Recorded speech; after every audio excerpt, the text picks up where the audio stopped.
Okay. I think we'll start the meeting now. We are 10 minutes behind schedule. Just a short administrative issues first to let you know that there is a interpretation service in English and French. Just click on the interpretation icon on your device, and please feel free to also use the chat box if you have other important issues that you want to highlight, but you do not have the floor at the moment.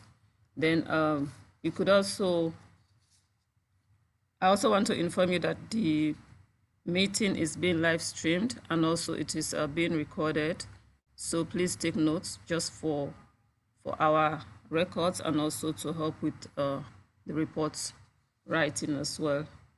And also, if you're not speaking in the meantime, you could also turn off your video and mute yourself, as this would greatly enhance the connectivity challenges. So without wasting too much time, we'll start the meeting proper. I would like to also inform you that the agenda has been shared in English and French in the chat box. Please take notes. And later on, my colleague will also share the English and French versions of the Maputo Protocol. Thank you all for finding time to be with us this morning. As we are expecting a few more participants to join us for this important workshop on the Maputo Protocol. It's just for us to be able, as a civil society, to share ideas, strategies on how to ensure that the remaining 13 countries ratify, domesticate, and implement the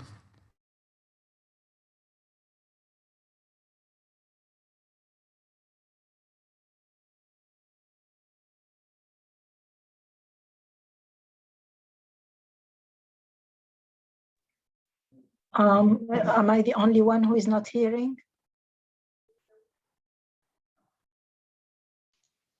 Same, I'm not hearing neither. Yeah, I think Adama disappeared. Where is she? We have an unstable connection today. I don't know what's wrong.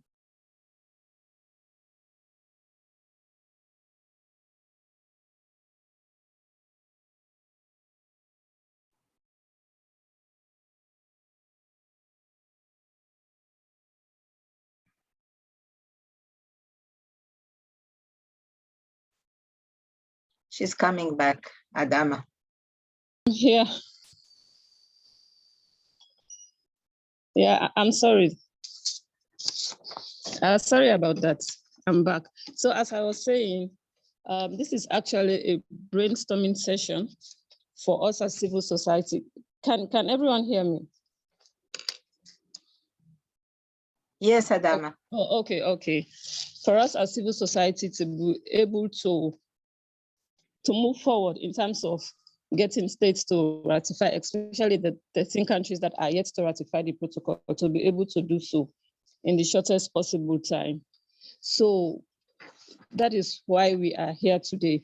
And to lead that, those are very interesting and very interactive sessions. First, we'll have a very short welcome remarks by the Executive Director of the African Center, Mrs. Hannah Foster.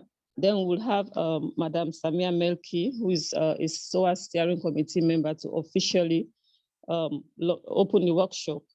Then we'll have the first session, which would be led by the Executive Director of FEMNET, Madam Memory Kachambwa, who will also make a short presentation on how useful it is for the Maputo Protocol to be ratified by the remaining states, and the role that it's playing already in the advancement of women's rights and gender equality in Africa.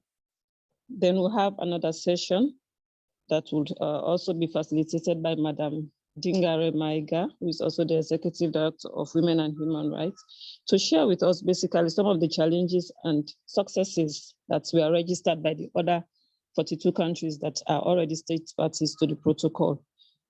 and how some of these challenges were mitigated. Then as a way forward for us, civil society, what is it that we can collectively do to ensure that we accelerate ratification, domestication, and implementation of the protocol? Then we'll move on to the closing, and we'll have a closing statement by Dr. Morisande Kuyate, who is the Minister of Foreign Affairs, International Cooperation, African Integration, and Guineans Abroad of the Republic of Guinea. Dr. Kuyate's organization, the Inter-African Committee on Traditional Practices, is a member of the SOA Coalition, and he has done great work until he was appointed as minister. So we thought we could bring him in to also share his ideas as well as to officially close the workshop. So that's what basically the agenda looks like. So for us to proceed now, I would kindly like to invite Mrs. Foster, Executive Director of the African Center for Democracy and Human Rights Studies, and also in her capacity as a steering committee member of the Solidarity for African Women's Rights Coalition member. Mrs. Foster, you have the floor. Thank you very much, Adama. Good morning, colleagues and sisters, friends. It's a cold morning here in Banjul, and we are forced to be looking at each other online, but we thank God that we are alive, and we will make sure that we keep safe from this COVID-19, and also keep working because it is our vocation. I'd like to recognize Dr. Morisande Kuyate, the Honorable Minister of Foreign Affairs, International Cooperation, African Integration, and Guineans Abroad of the Republic of Guinea. I'd like to recognize my sister Samia, Jingare, and each and every one of us here, women human rights advocates and defenders, and those working hand in hand for the universal ratification, domestication, and implementation of the African Women's Protocol. I'd like to recognize each and every member of the SOA Coalition and all participants who've been able to sign in and with us this morning. On behalf of SOA and indeed the African Center leading on this particular project, it gives me pleasure to welcome all of you to this advocacy workshop. Thank you for your availability, which manifests your commitment to the promotion and protection of women and girls' rights, and to enable all of us to discuss strategies to accelerate ratification, domestication, and implementation of the Maputo Protocol. I would wish to welcome all speakers who will be particularly charged with highlighting the role of the protocol in advancing women's rights in Africa, success and challenges registered in the past, engagement on the protocol ratification in some states, and what more we need to do individually and collectively as a coalition to ensure that the main objectives are achieved. Having been adopted in July 2003 and entered into force in 2005, we see at this present moment that 45 states have ratified the Maputo Protocol. The All for Maputo Protocol initiative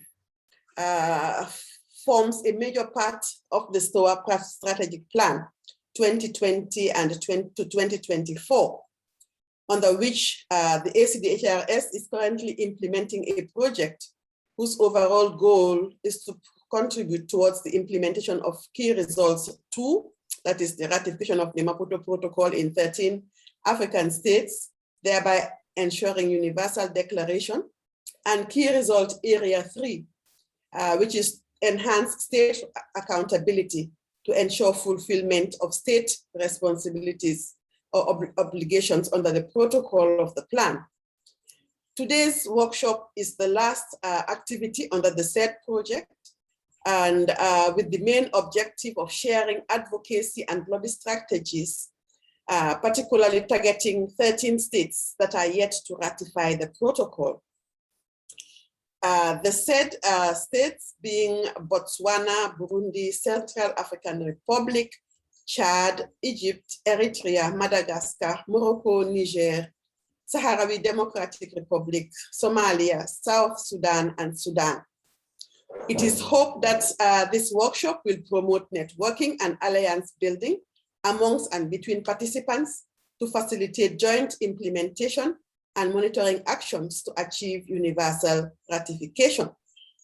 As we are joined by a few non-SOA members, it is an excellent opportunity to give visibility to the SOA coalition and promote membership of the coalition. Dear participants, we want to interest you in supporting the work of SOA and becoming members. We hope that in the end, we will adopt advocacy and lobbying actions to be implemented. Networking, partnerships, and alliance building would also be built to increase our membership, to continue working together in a bid to promote and protect women's human rights, demand state accountability, and transform the lives of women and girls.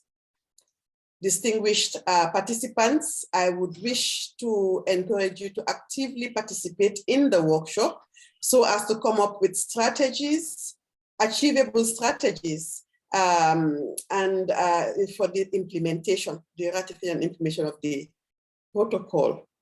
I would finally like to thank CEDA for their continuous support for the promotion and protection of women and girls in Africa. At this point, let me welcome and thank each and every one of you for being available. And thank you once again for your kind attention. Thank you very much, Madam Foster, for the welcome remarks, and also for charging participants in terms of expectations and objectives that this workshop seeks to meet. Without wasting further time, dear participants, I would like to welcome and also invite Madam Samia Melki, who is the Executive Director of Kadirat, based in Tunisia, and also a steering committee member of the Solidarity for African Women's Rights, to officially declare the workshop open by giving us the opening statement. Madam Samia, the floor is yours. Thank you very much. Thank you, Adama. Good morning, everyone. Good morning, all the panelists, all the participants, the interpreters, to all the SWOR family as well. I would like to start, first of all, by expressing my gratitude to Adama for giving me the opportunity to do the opening remarks. I would like also to congratulate the Center for the African Center and Dr. Anna Foster for all the efforts they are doing towards the universal ratification of the Maputo Protocol. As Dr. Hanna was speaking, I was crossing out many things I was going to say. So I will, I saw my opening remarks shrink, which is good. At least we could make up for the time that, that we lost at the beginning because of the technical problems. So what I wanted to say is that when I joined SWOR, or the SWOR family, I saw really very active and vibrant members who were working in collaboration and with the SWOR, the different members of SWOR, SWOR Secretariat. And I think that cooperation is what best defines SWOR and makes it so unique. thanks to that, we have been able to exchange, to collaborate, to discuss issues about the women, the African women conditions. Of course, when I engaged in the project All for the Maputo Protocol, and also in the drafting of the strategic plan, which was also done in a very communicative way, I think I discovered a group of committed people such as you, such as the ones in the centers and others. Our aim is universal ratification. What the workshop that you are organizing today goes, in the same objective.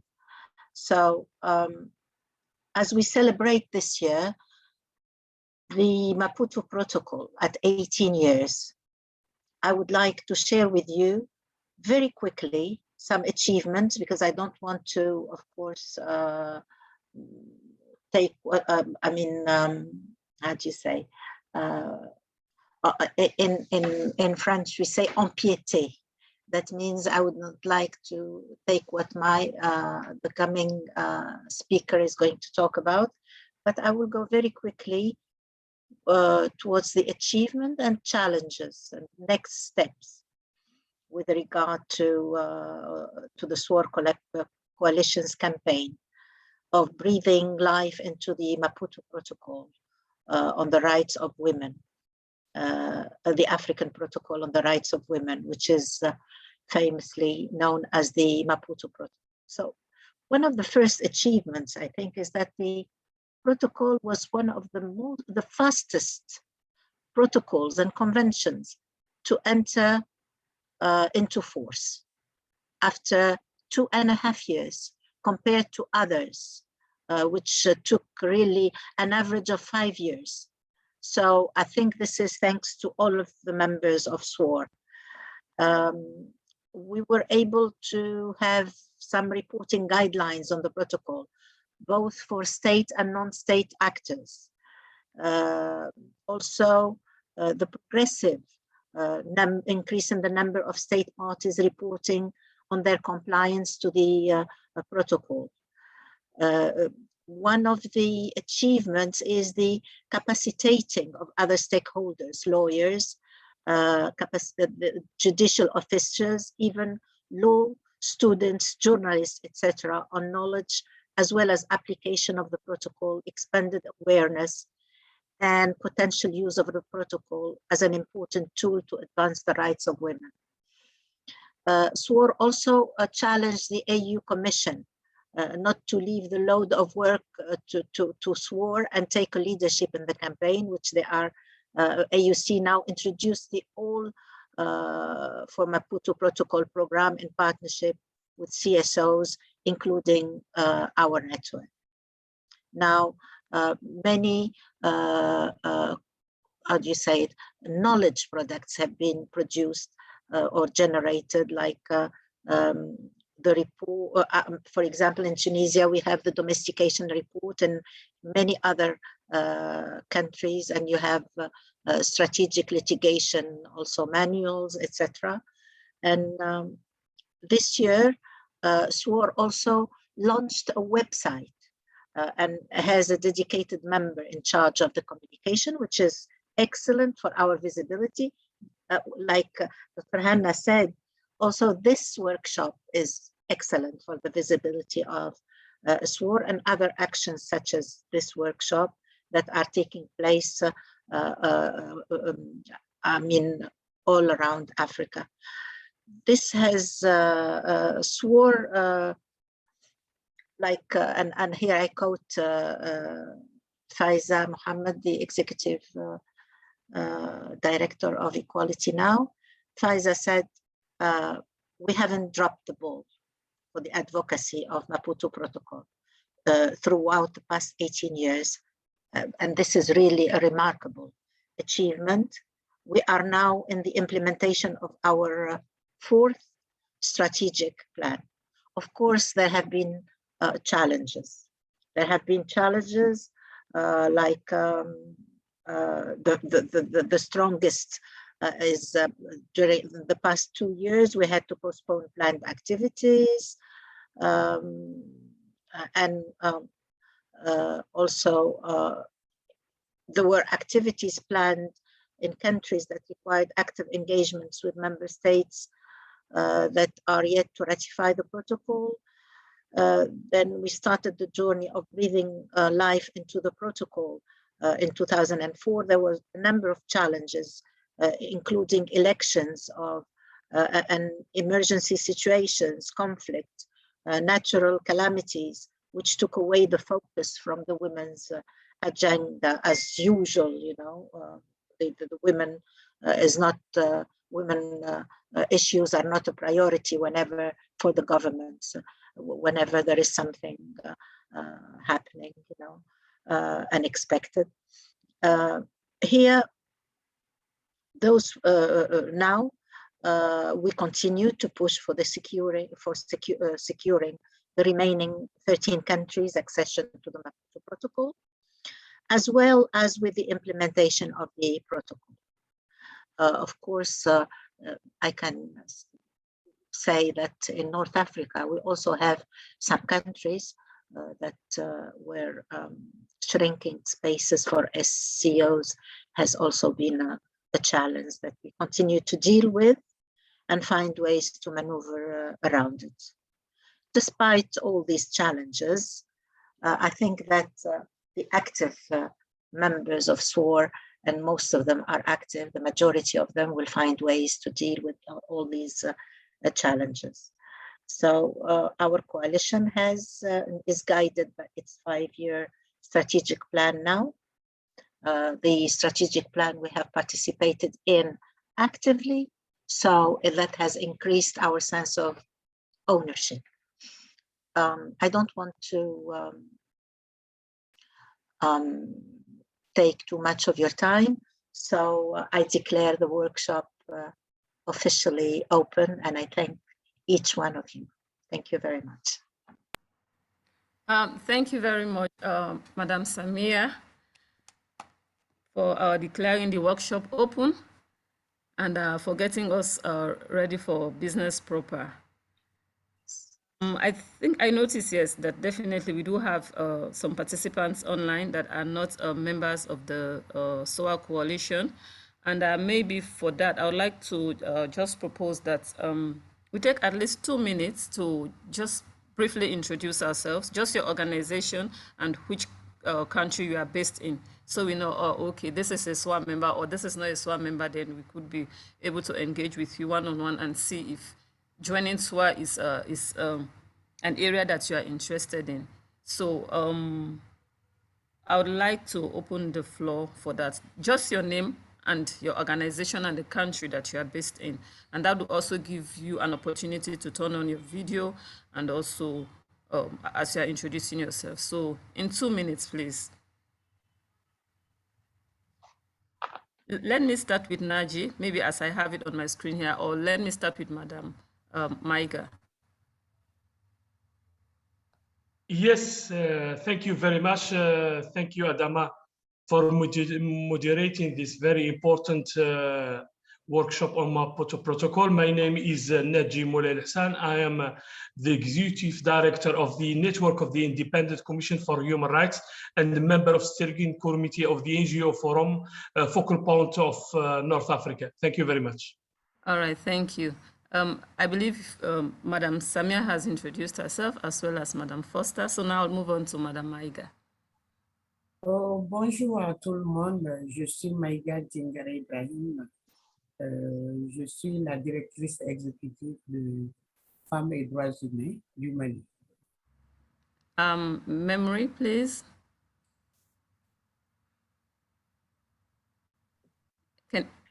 Bonjour, my name is Memory Kachambwa. I'm the Executive Director for FemNet. I'm also a member of SOA. Thank you. Thank you. And you're based in Nairobi? Yes, based in Nairobi, Kenya. All right, thank you. Chidera? Okay, Chiku, please.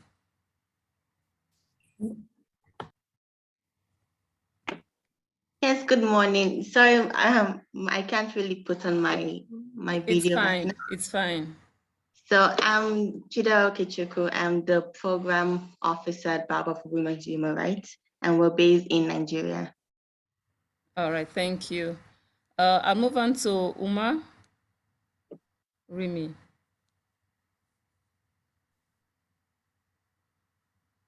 Hello, everyone. My name is Omar Rimi. I'm a program officer with Women's Rights Advancement and Protection Alternative in Nigeria. We're based in Abuja. Thank you. Thank you and welcome.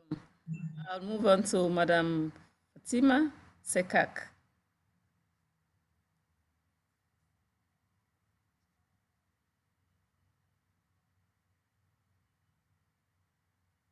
Okay, maybe she's not around. In the meantime, let me move on to Khadija.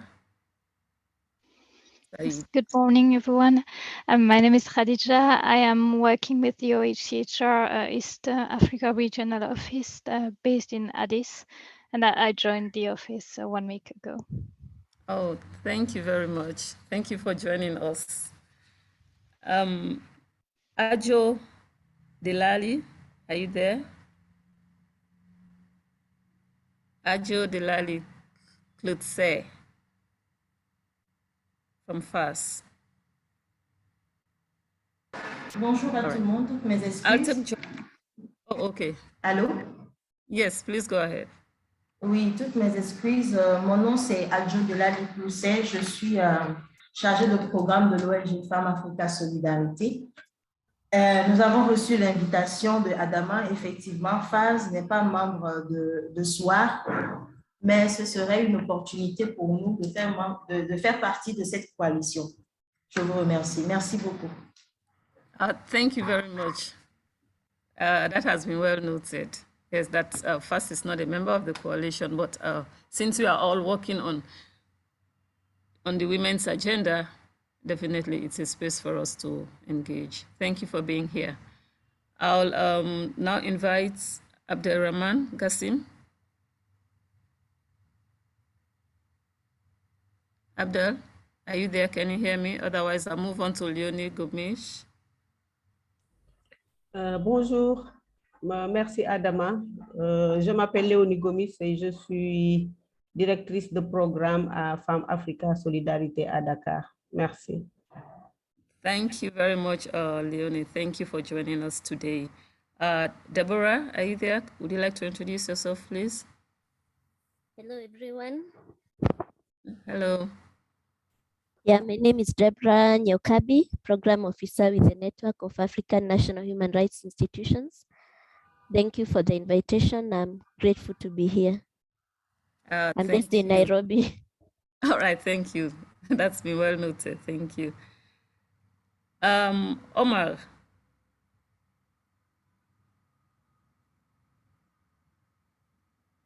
Omar, can you hear me? Yankuba?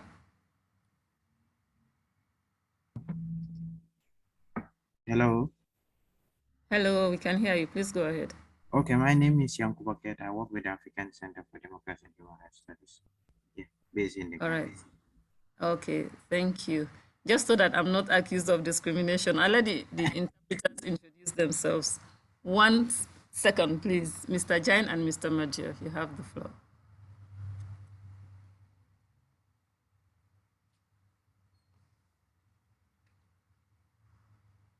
Mr. Jain, can you hear me? Otherwise, I move on to Maimuna Tunkara.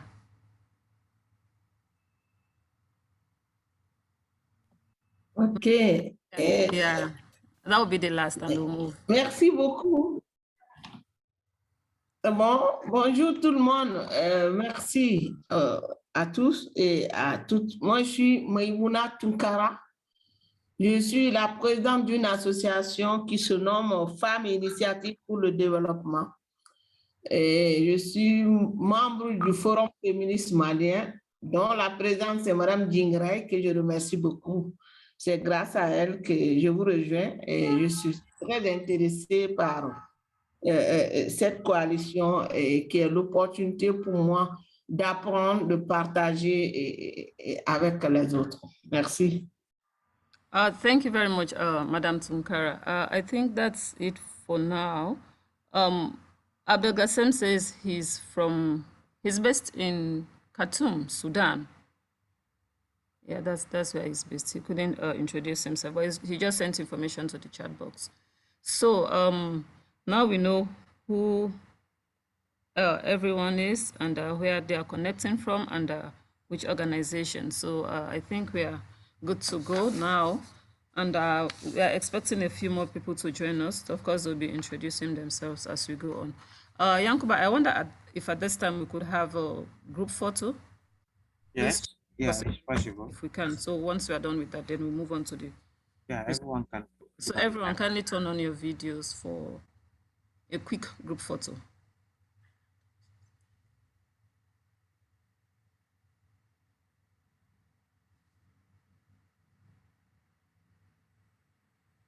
Please turn on your videos.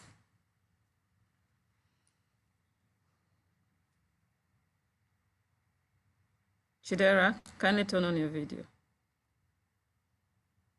Madam Fatima, Omar, Choice, Leonie, Deborah, please turn on your videos if you can.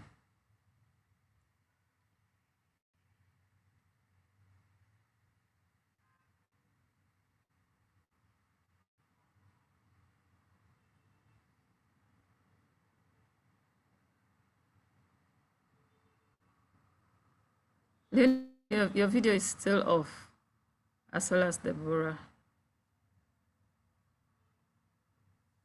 Madam Fatima, your video is off. Chidera, your video is off. Okay, come on. All right, Yankuba, we'll proceed. We'll not waste too much time. Just, yeah, take it as it is. Then we move. Okay, poor network. All right, that's fine. That's understandable. Yankuba, is it okay? It's okay. It's okay. Then maybe at the end of the day, we can also take another group photo. All right. Okay. All right. That's fine. So kindly turn off your videos. Thank you very much for your cooperation, everyone. On that note, kindly allow me, dear participants, to invite Madam Memory Kachamba, who is the Executive Director of FEMNET, based in Nairobi, Kenya. FEMNET has been a very close partner of the African Center for Democracy and Human Rights Studies, and also a strategic partner of the Solidarity for African Women's Rights. And that's why we thought that we could not have a better person and organization to talk about the implementation of the protocol in advancing the rights of women and girls in Africa. Kindly allow me to hand over the floor to Madam Memory for an hour at most. And also, in the meantime, you could also send your questions or comments in the chat box, so that at the end of her presentation, she'll find time to also invite you to make contributions, proposals on the way forward. Memory, the floor is yours for an hour. Thank you very much. Thank you. Thank you so much, Adama, and thank you so much for really inviting me, as well as just FEMNET to partner with you in this. I'm going to be sharing some slides, but let me also recognize the work that the center has been doing over the years on Maputo Protocol, and also to recognize Madam Hannah Foster, Samia, and Dr. Kuyati, as well as all the presenters who will be coming and will be joining us.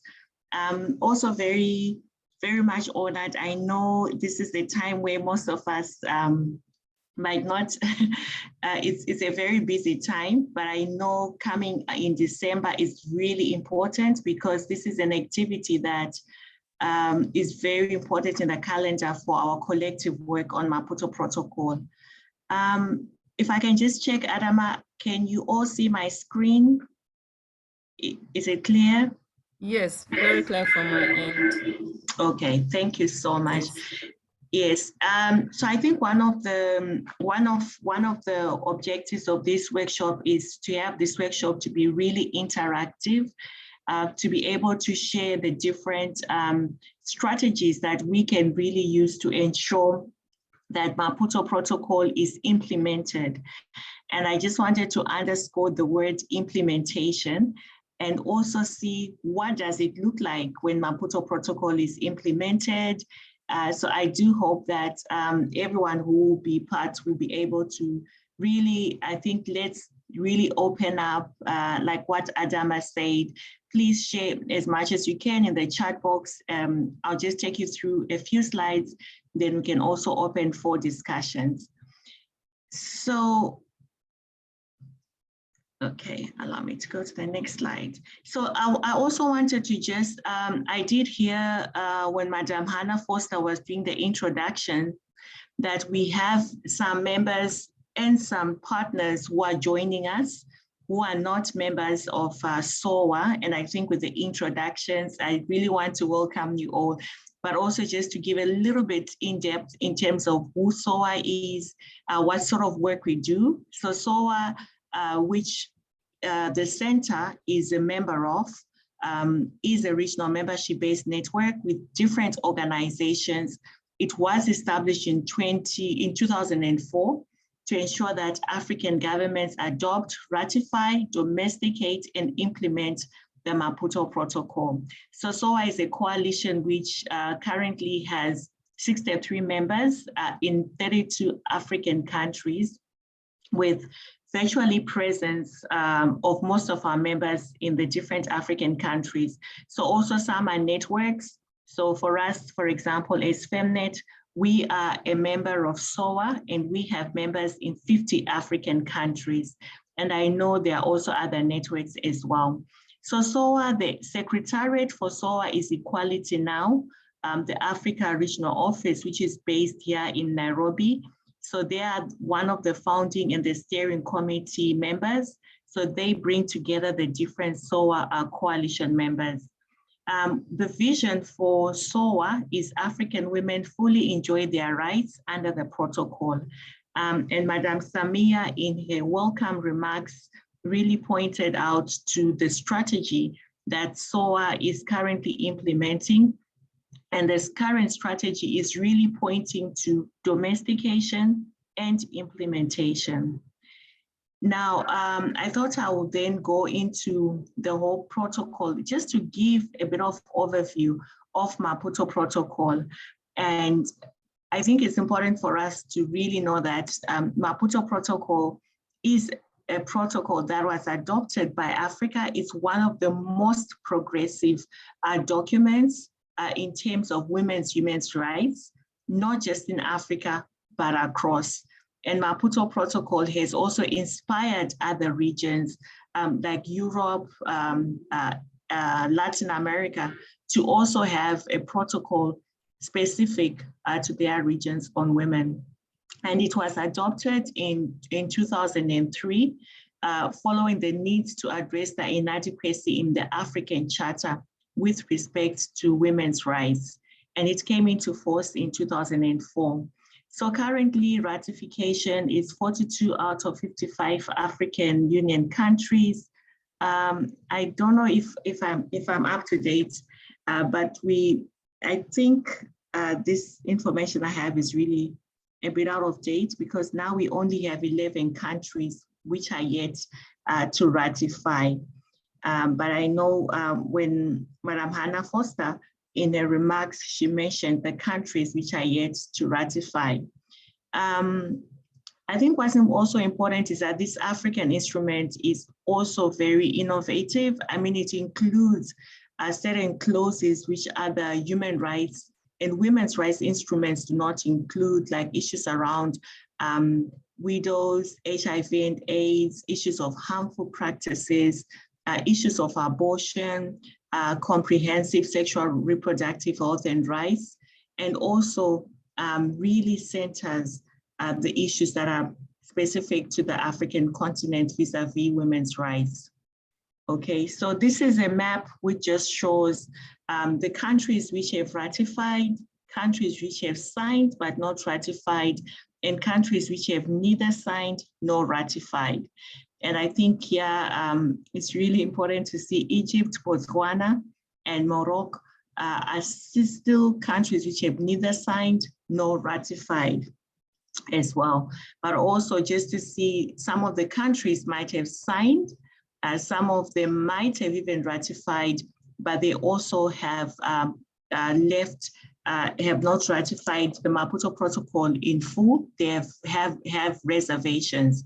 And the reservations have been on issues which are deemed to be controversial, and also reservations on issues which are really important, which are the spirit of Maputo Protocol. I think at one point we were actually discussing within the SOA coalition to say, should we really allow countries just to sign with reservations? There should be caps on certain reservations which, take out the spirit of the protocol. And some countries have been able to still sign or to ratify and have those reservations, which we really think are core to the Maputo Protocol. And I think this brings us to why we are pushing for what we are calling universal ratification of the protocol in all its entirety. I'll share a bit of some of the strategies. I think one of the strategies which have really been well documented with the SOA coalition was the strategies of pushing for ratification. And I think Maputo Protocol goes down as one of the fastest instruments on the continent to be ratified in a short space of time. But this, of course, did not just happen. It took having different members, collaboration with the African Union Directorate, working with different countries, ministers and representatives within, and also working out as well as putting a lot of pressure.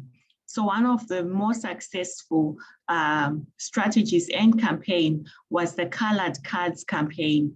So cards were issued to member states during the AU meeting. Green was for countries that had ratified, yellow for countries that have signed but not ratified, and red for countries that had not signed the protocol. So what happened is during the African Union Summit, member states found themselves with red, green, yellow cards. So that already sparked a lot of discussion as to why they were having those cards. And after that, we saw a lot of ratification by a lot of organizations.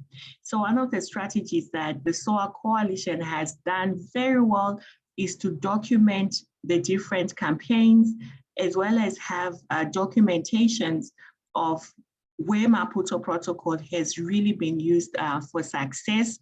So there are different publications. I'll also share the links around. SOA released Breathing Fire into the Maputo Protocol. And I know the center in Banjul has used the Maputo Protocol in most of the commissions, the meeting at the African Center, at the African Center for the ACHPR, at the commission, the Banjul Commission. So also having the center, especially being an organization based in the Banjul, really pushing and making sure that Maputo Protocol remains on the agenda for all the commission meetings. So I think that's also something that has really worked in having SOA members who are able to be strategically positioned within the African Union governance and human rights system to be able to push for Maputo Protocol and its implementation. So I'll just share some of the strategies, and these are also coming out of the SOA strategic plan, but also looking at some of the strategies where women's rights organizations have used, members of SOA coalition have also used as a tool for really advancing the protocol. So one of the main is the popularization of the Maputo Protocol at all levels, both by state and non-state actors, and also by the rights holders, by the women and girls themselves. We have what we call the multi-sectoral approach, which really advances the education, popularization of education on Maputo Protocol to all the different sectors. So it's with the judiciary, it's with the civil society, it's with the ministers of gender, bringing together the actors in a multi-sectoral approach for them to be able to see where do they contribute, those that are responsible for ensuring its implementation, responsible for its resourcing, responsible also for ensuring it's reported on as well. So engaging state actors, for example, in Rwanda on access to safe and legal abortion after the reservation was lifted. So how do you move forward? Because Rwanda had reservations on access to safe abortion and legal abortion, but with a lot of pressure from the coalition members, from women's rights organizations, it's also engaging and working with the state actors. In Liberia, for instance, Maputo Protocol translated into local languages and used in songs to popularize the protocol, which is really innovative, but ensuring it is simplified and the provisions within the protocol are shared. And also on policy and legal change. So one of the things that has really been used is active participation of monitoring of legislative processes. We've seen a lot in Nigeria, for example, where the instrument has been used to ensure there is legal and policy change in the different legislation within that country, and a lot of other countries as well.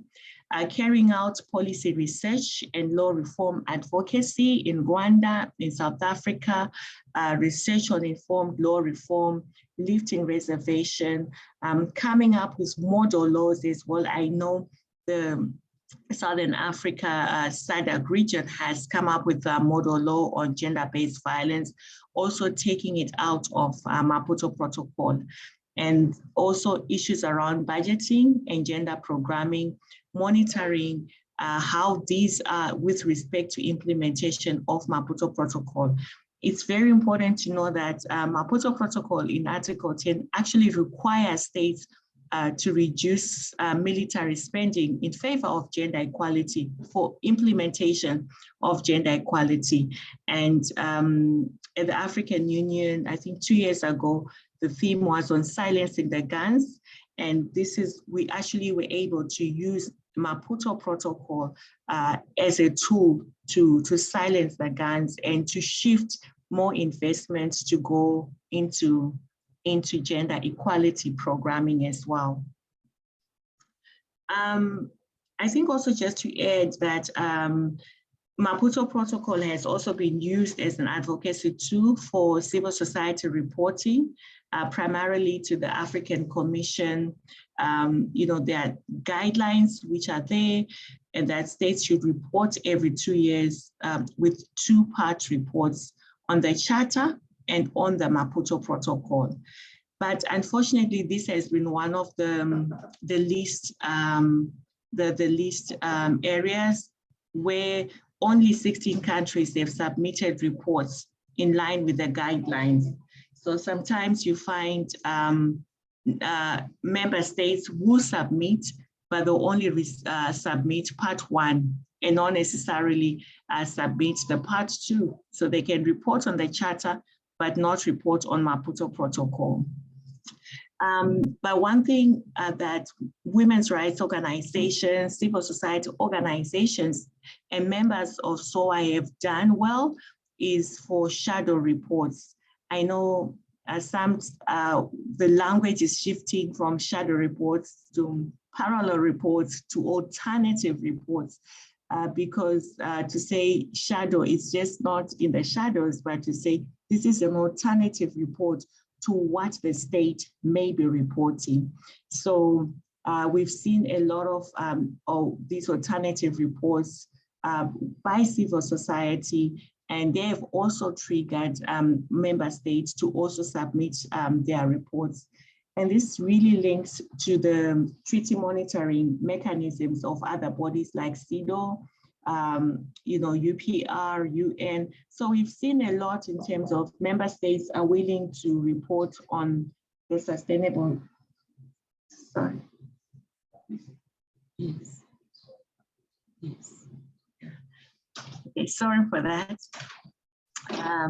So I think we've seen member states willing to report on the SDGs, going to the high-level political forum, UPR, CEDAW as well. We've seen a lot of African member states reporting on CEDAW, but not reporting on Maputo Protocol. And I think one area in terms of action is to ensure that even the provisions when member states are reporting on CEDAW, for example, is for civil society organizations when they are presenting the alternative reports, or when even they are reporting together with the ministry, to also report on some of the provisions which may not necessarily be covered by CEDAW, but covered also by Maputo, but also pushing even in the reporting for, even if it's UPR, pushing for member states to also recognize their need to report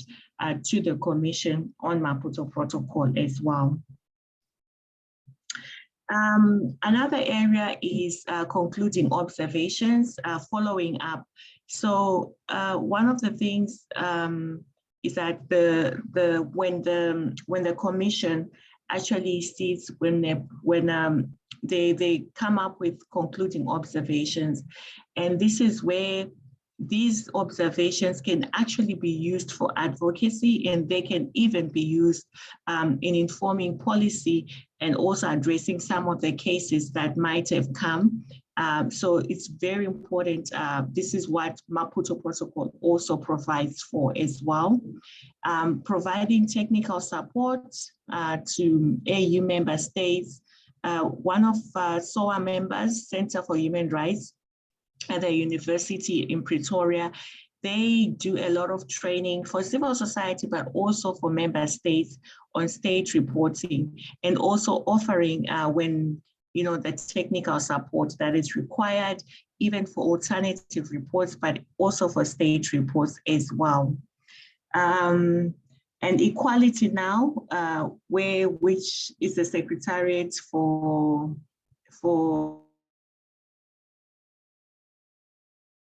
we also support civil society organizations to also submit in terms of the alternative reports as well, and also to facilitate where there's no observer status for them to submit through the Commission. I know for one, we have worked very closely with Madam Hannah Foster on this with the center, because the center convenes the civil society forum. It also has observer status at the Commission, and being based in Banjul makes it very accessible for even women's rights organizations and civil society to be able to make submissions if they do not have the observer status to do so.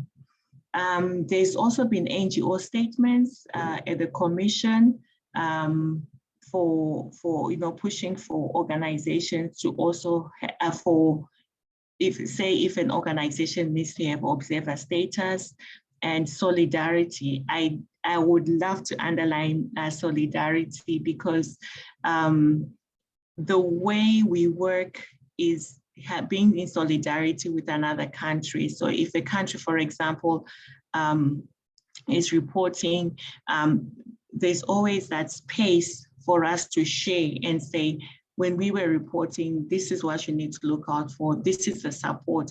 So being in solidarity also on that as well I think it's very, very important. And also solidarity where Maputo protocols, for example, coming together to say I know in Zimbabwe, there were women who were arrested during the lockdowns, violations of gross human rights, but coming together to say, this is something that we should be putting towards the Commission, because this is really a violation of Maputo Protocol, which certain countries would have signed as well.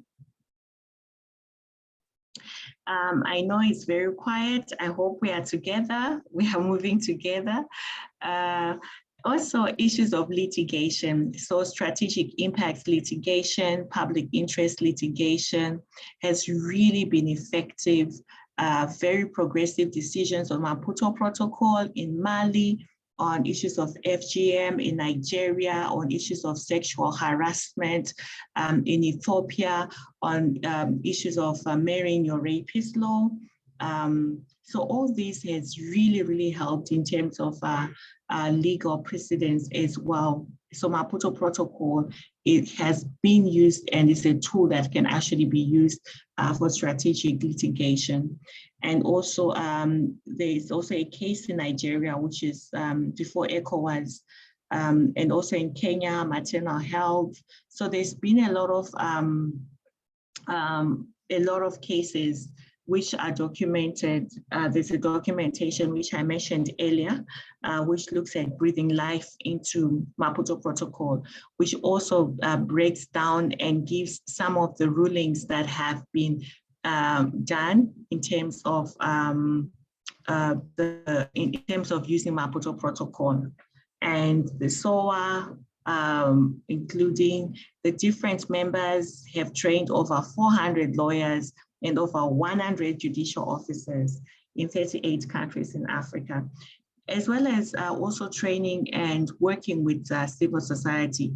I think the All for Maputo Protocol campaign has really brought together and revitalized different organizations and also allowed for resources to really train and retrain. I think one of the major challenges is you train one government, they will do something or they will not do something, and the next time you are training and training. And so training is really been something that is really been instrumental in terms of really making sure Maputo Protocol is used and is implemented.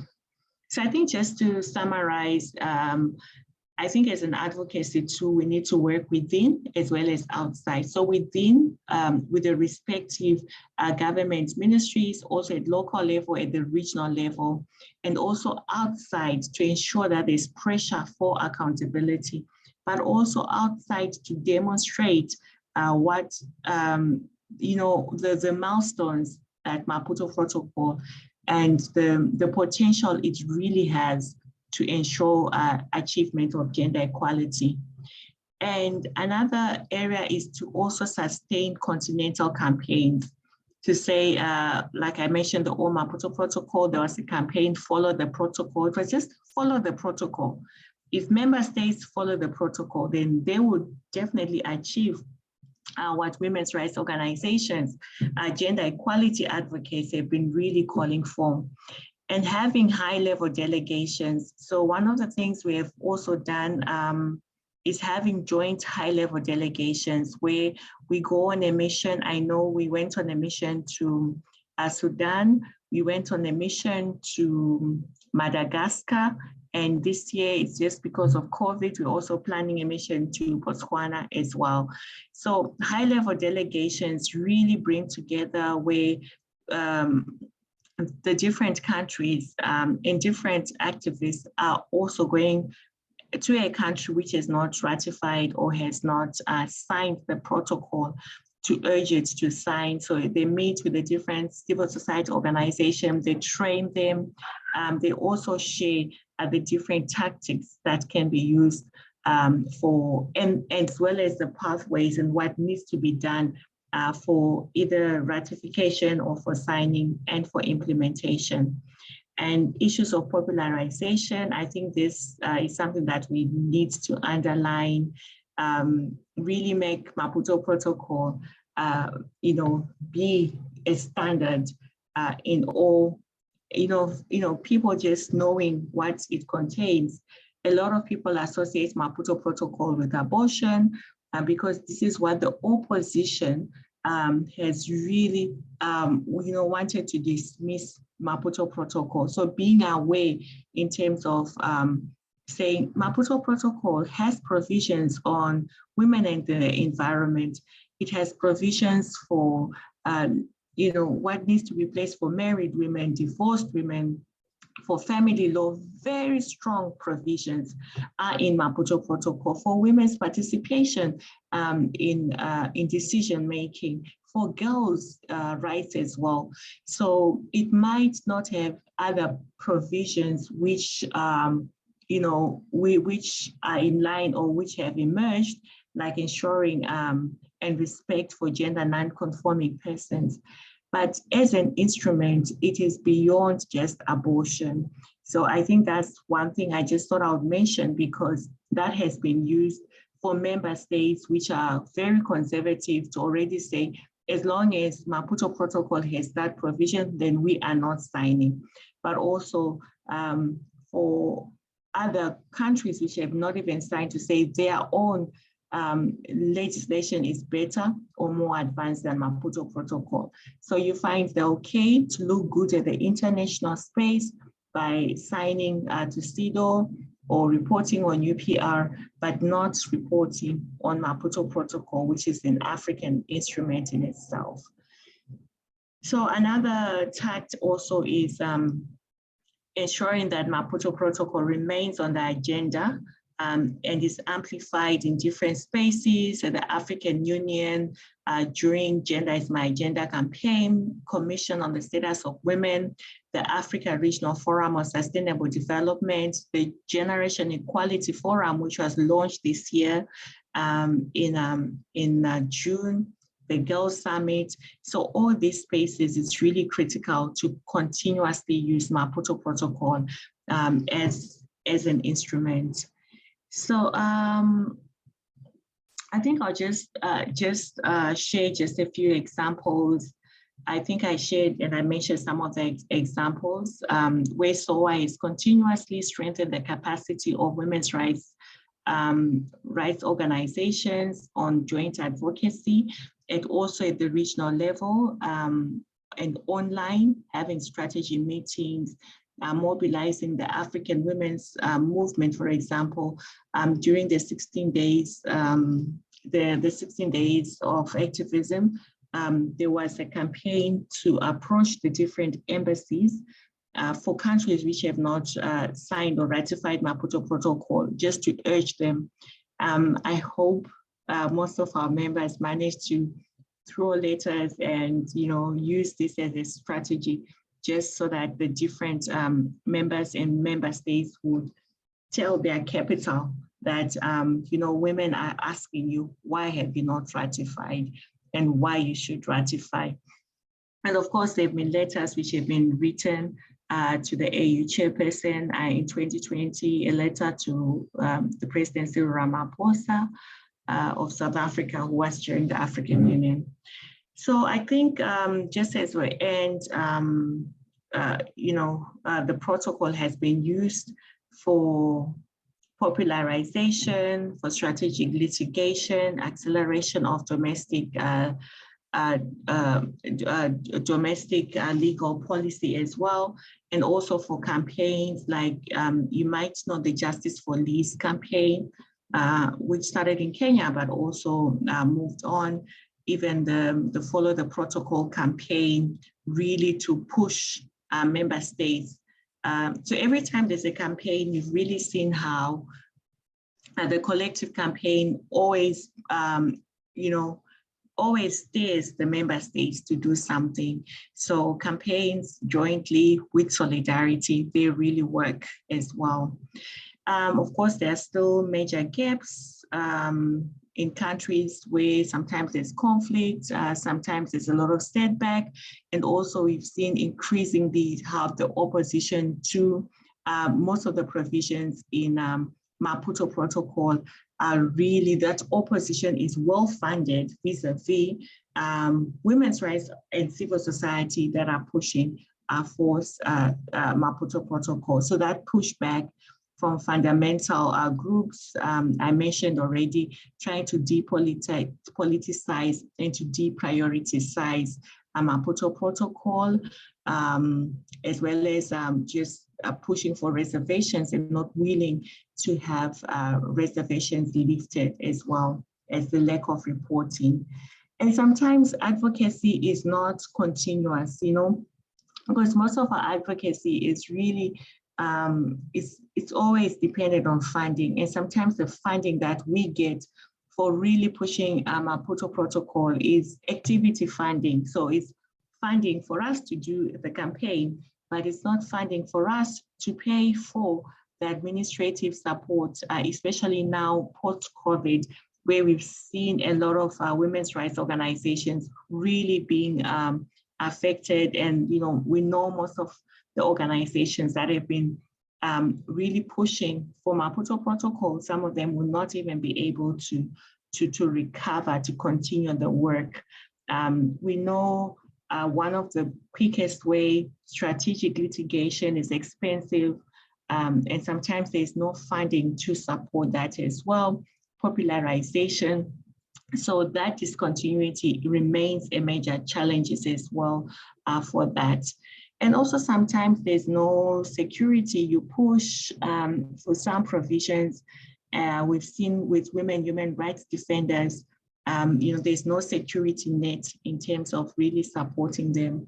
And you find there's burnout to continue doing the work that most activists are passionate about around Maputo Protocol as well.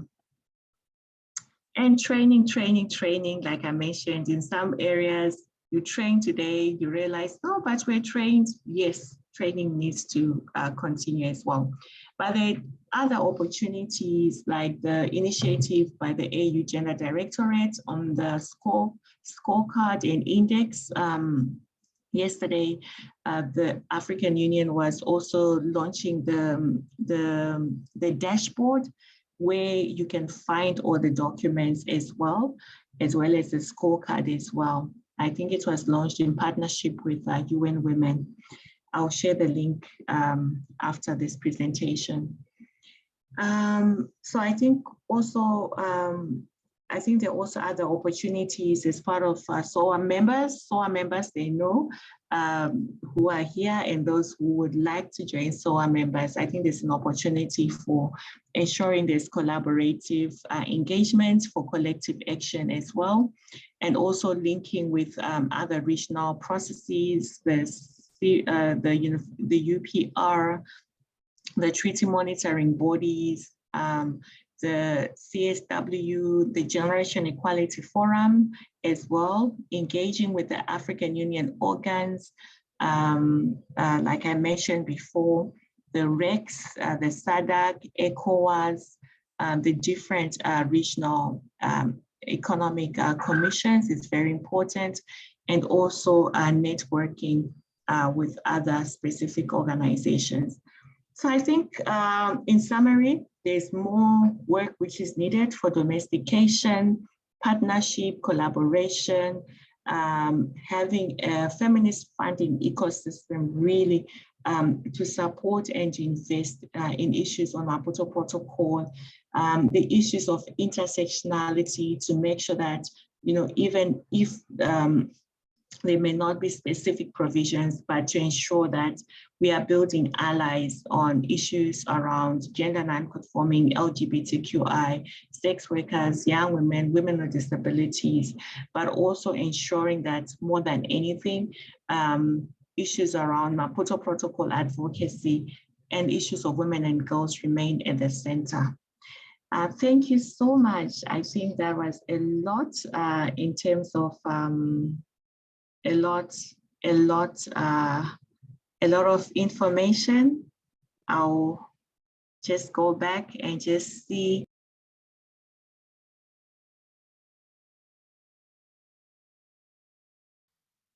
You are muted. Okay, I wanted to to put on my video and then I muted. Yes, so yes, I think that's just an overview. I think there were more questions and also there'll be other presentations just to really go more in depth in terms of what we can do collectively for implementation and domestication of Maputo Protocol. If I may just go, if Adama, if it's okay, I can just read some of the questions and maybe you can raise your hand if you have questions to ask. Please feel free to raise your hands.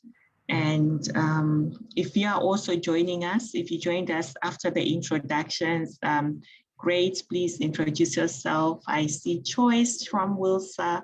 I also see Uma from REPA Nigeria, all powerful organizations that are that have been working, and also from Kona from Liberia.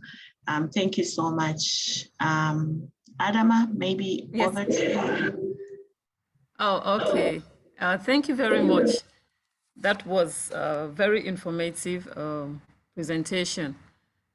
Yeah, maybe quickly, I'll just let those that have just joined us. I see Dr. Hassan Barek. I also see Madam Hadi Dandejabi. Just 1 minute, just your name, your organization, and the country. Then we'll continue with the comments or questions or open the floor for discussion. So Dr. Hassan, you just have 30 seconds to just introduce yourself, where you are joining us from. I am. Yes, please go ahead. We can hear you very quickly.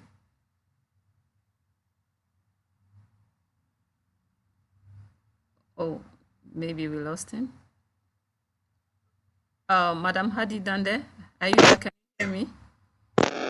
Yes, I'm here. Yes, please. I'm joining from Mauritania. Oh, all right. Thank you, doctor. Thank you for joining us from Mauritania. Thank you. Madam Hadi, your turn. Yes. Good morning, everybody. I'm joining you from the Gambia. My name is Hadi Dande Jabi. I am currently the Deputy Lead Counsel at the TRRC. I'm with the Female Lawyers Association and the Gender Platform CSO. Thank you. Thank you very much for joining us. Thank you. And Madam Kona, I see your hand up. Kona Koli from Liberia. Have the floor. Yes. Okay, thank you. I'm Kona Koli from Liberia and from the Young Liberian Women Organization for Improvement Women. I would like to give you recommendations. I really appreciate what you have just said. At least my country is trying to do some work that which of course is very, very good. But we need to do more of awareness on the implementation of the Maputo Protocol. We actually need more because I remember in 2016, Oxfam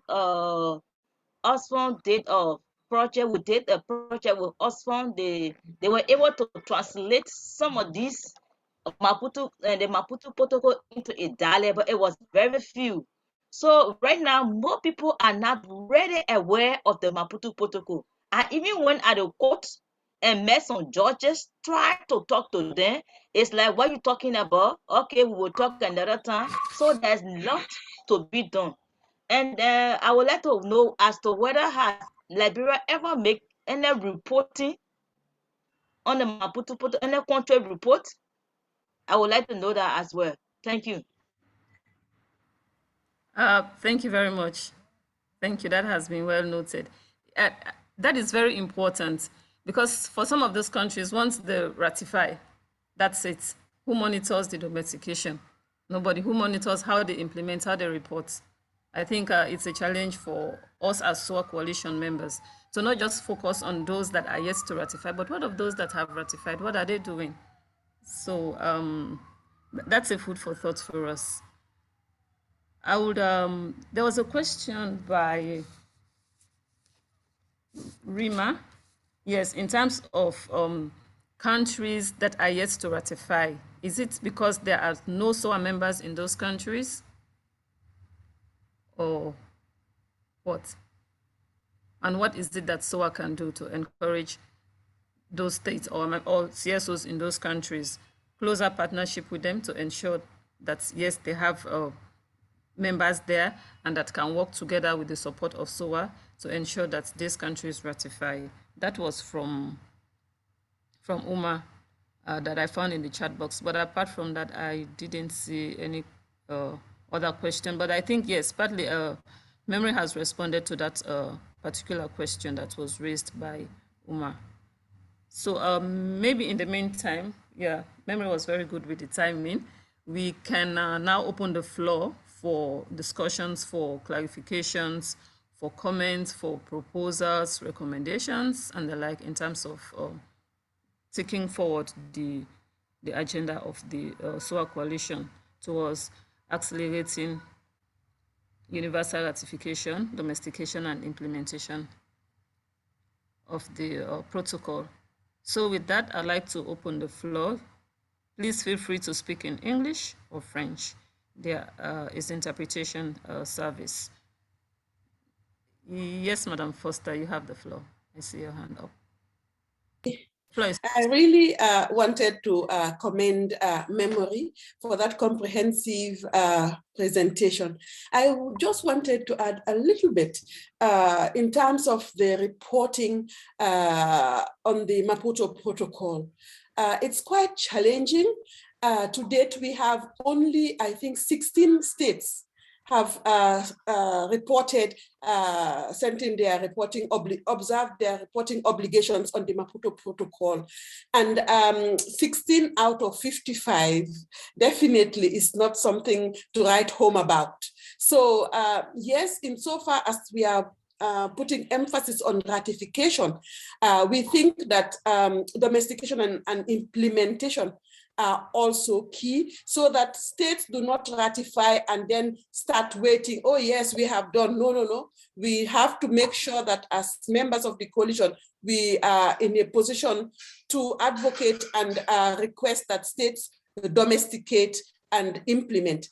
One other fact that I also wanted to highlight is that as a result of advocacy in the Gambia, we have been able to incorporate the protocol and CEDAW in the Women's Act of 2010. And this has been very, very useful because it has formed the basis for the promotion and protection of the rights of women. And it has been very successful. And I'm sure Madam Dande Jabi would be able to confirm that, because this was a collective effort of all the women's organizations working in collaboration with the duty bearers. And we are very pleased that implementation has started on the Maputo protocol in full swing, because immediately after we advocated for the ratification, immediately after we pushed for the domestication and implementation. Gambia has also provided, they've also sent in their report on the Maputo protocol. It's one of the countries, but we still have some other countries that have not. And I think that is a point of advocacy that we need to engage ourselves on. Thank you very much. Thank you very much, Madam Foster. Well noted. Are there any, is there anyone else that would like to take the floor? Questions? Hello, this is Hadi. Yes, please go ahead. Yes, thank you. Just to confirm on what Auntie Hannah has just said on the floor, it is correct that the Gambia has implemented and domesticated the Maputo Protocol into the Women's Act, and it has been very effective. And you will see that because of that process, it even allowed us to go further to get the domestic violence and also the sexual offenses, which has even broadened the definition of rape, etc. So I think she is correct that that is a point to look at before we can go really further as a coalition. Everybody has to look at getting the law domesticated first in their country. Thank you. Thank you very much, Madam Jabi. Deborah? Yeah, thank you very much, Adama, Yes. for the floor. Yeah, I just wanted to say, I've posted it in the chat, but I just wanted to emphasize that national human rights institutions in their respective countries that have not ratified the protocol have a role to play. And as NANRI, we can mobilize and coordinate their participation in this campaign where NHRIs exist, because, for instance, there are no NHRIs in Eritrea, Somalia, and but most of the other countries have good NHRIs, and there is a role for us to play. And also on implementation and domestication, we are running a project where we are sensitizing NHRIs on their role, and it would be great to collaborate with you as well as the Solidarity Network. Thank you very much. Thank you very much, Deborah. That has been well noted. It's a very good opportunity, as you've indicated, for the national human rights institutions to also be involved in the process. That will definitely be communicated to the SOA coalition, and I'm sure we'll see how we can work together to achieve that. Any more comments, contributions?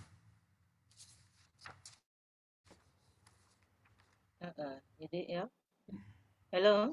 Yes.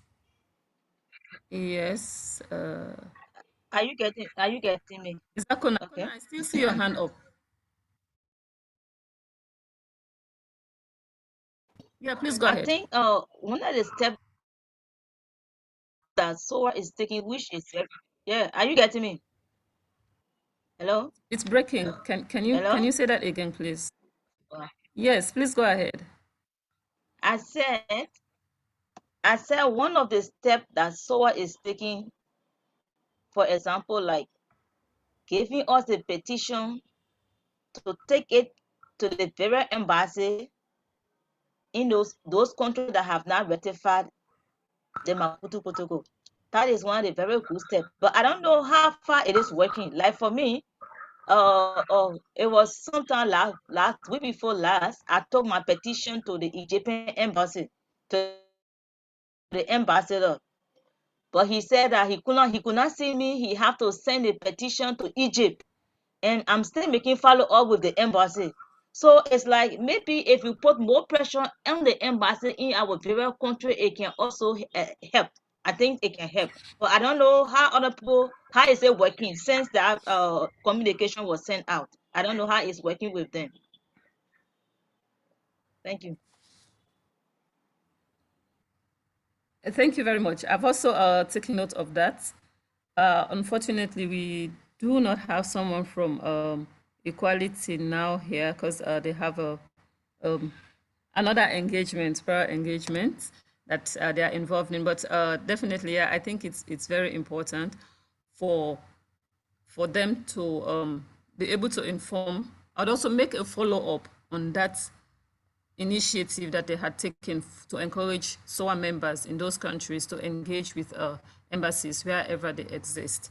It would be definitely nice to follow up with them and give feedback for members that were able to do that, and if they're not able to do that, what was it, and maybe next time how to better engage with them, because it's also important for members in those countries to be also able to engage with the embassies. If they are not aware that you are there as a coalition member, these are the issues that you are working on. I mean, you just go there at one point in time to say, we have a petition. Who is the petition from? So it's important to have an earlier engagement and some form of working relationship. That has been well noted, and I'll definitely pass that on to Equality now. I do not see more chats, more questions or comments in the chat box, but just to also add that, yes, okay, information has been shared by Madam Foster to say that Morocco is the only country that has not ratified, yes, the African country. All 54 countries are signatories, and therefore it shouldn't be an issue for them not to ratify the protocol. I would now like maybe to pass over the floor in the meantime to Memory, and also be keeping track of the chat box just in case we have other issues that will be raised before she finishes responding to the issues that have been raised by the participants. Over to you, Memory. Thank you so much, Adama. I think Kona raised a very important question around, I think she asked issues on translation. She talked about translation. So I think this is one thing which is really important, and also our role, but the governments, the member states actually mandated to translate Maputo Protocol like any other human rights instrument so that it is popularized. So this is something that they are mandated to do. And most of the time, this is something which civil society then takes on to then do. Yet it is the responsibility for government. But of course, civil society has always been ahead in terms of making sure that it popularizes and translates. You also asked, Kona, whether Liberia has submitted. But I know that Liberia has not made any submission since 2019. I just checked. They've not made a report, a state party report to the African Union since 2019. But in Liberia, there is an organization which developed a scorecard. Let me just share it with you in the chat. Yourself, I'm not so sure that you know Yourself, but they have a scorecard on Maputo Protocol, on the implementation of Maputo Protocol. I'm just dropping it for you. I think Fawe worked with them on Girls Advocacy Program on a scorecard on Maputo Protocol. So I think there's so many great examples of civil society and what civil society can do, especially having those alternative reports. So if your country is not reporting on Maputo Protocol, this worked in Rwanda where they were really pushing and having an alternative report. So it then pushed the government to say, okay, can we work with you and come up with a state report on Maputo Protocol? And I think one other issue is to say whichever country will be taking on the leadership for African Union, I think the pressure it should be on that country to say, like, now we have DRC. We saw DRC had a summit on the men's conference, but within that, they were able to come up with a declaration which also pushes implementation of some of the provisions in Maputo Protocol. So I think it's also giving pressure to member states as they are preparing for all the AU summits, as they are preparing also for the commission. When they are reporting, I know here in Kenya, there's a lot of interest on reporting on the SDGs. Also, so it's using every moment to say, yes, you want to go to New York, but as you go to New York, you still have reservations. In the UPR, using every opportunity and every instrument and space to push for Maputo Protocol. And I think organizations have really done very well, as well as documenting that as well, because we see there's a lot of shift and Maputo Protocol, 18 years now. So there's a lot that people can continuously learn from. Civil society can constantly learn in terms of even other regions are also learning in the way we have been pushing for Maputo Protocol. An example is we're discussing on strategies with trade unions on implementation of the ILO Convention on Ending Harassment in the World of Work. And we used Maputo Protocol to say, this is what the coalition did, this is what SOA coalition did, this is what women's rights organizations did collaboratively, and the same can be used to even push for other human rights instruments. I think maybe just to end, I just wanted to just say that I think it's very important to know that Maputo Protocol is legally binding, and it's one of the instruments that we're able to have internationally, to have that connection between HIV and women's rights and gender. And, it's something where, which as Femnet, we've also been thinking in terms of how we can also use Maputo Protocol, even now looking at the impact of COVID, the gendered impact of COVID, and also linking it. And it might have been HIV, but some of the issues that Maputo Protocol was way ahead, we are also experiencing, and they are also covered within the protocol. So I think mine is just an encouragement to say, for us to really ensure implementation and domestication, we need to work collaboratively. We also can do a lot in terms of just looking at the successes we've had with Maputo Protocol, but more than anything, push for accountability, push for resourcing. Without resourcing for its popularization, without resourcing for strategic litigation, I think we have demonstrated having the coalition, having the members doing the work that we've been doing. I think we have demonstrated that we really need more funds and investment for implementation of the protocol. And I think it would be great to also bring together the different donors to really have more investment in terms of Maputo Protocol, because it is the one instrument that we know its implementation can really make a huge difference in terms of achieving gender equality in all the different aspects that we face on the continent. And it is by our African leaders, so there's no excuse for them to say this is foreign.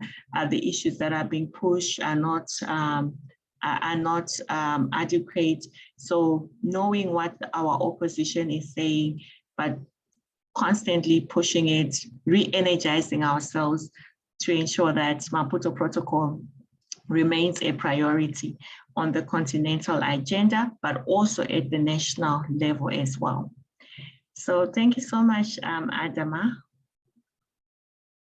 Thank you very much, Memory, for that very informative presentation that you've just made, and also giving us some ideas, proposals on the way forward on how to continue to engage as a SWA coalition. Just a little bit of information personally that I would like to share. This morning I was listening to the BBC, and I heard that it's the governor or the state representative in Ekiti State. So maybe this one is for my Nigerian sisters from Rapa and also from Baoba, that she was having a hard time to get the bill passed on equality for women in parliament. So in my mind, I was thinking, but Nigeria has ratified the protocol. So what is it that is making them making it impossible or challenging for them to be able to pass this bill? And I mean, that is just for us to know that, yeah, sometimes states would ratify, but then when it really comes to implementation, there lies the challenge. So as other speakers have already said, probably maybe those that are even to take these decisions, they do not even know that, oh, this is the commitment, for example, that Nigeria has made to promoting and protecting the rights of girls. So Nigeria having done that, we should just follow along and be able to pass every bill that speaks to the issue. But for them, no. They said women and men cannot be equal. It's not possible. And the woman was just like, we remain persistent. We still go back with it. I was like, yeah, that's what you should do. See how you can work together with other organizations, women's rights groups and be able to send it back to Parliament. So I'm not sure if Umar, you had any information to add on to that? I just heard that this morning on BBC.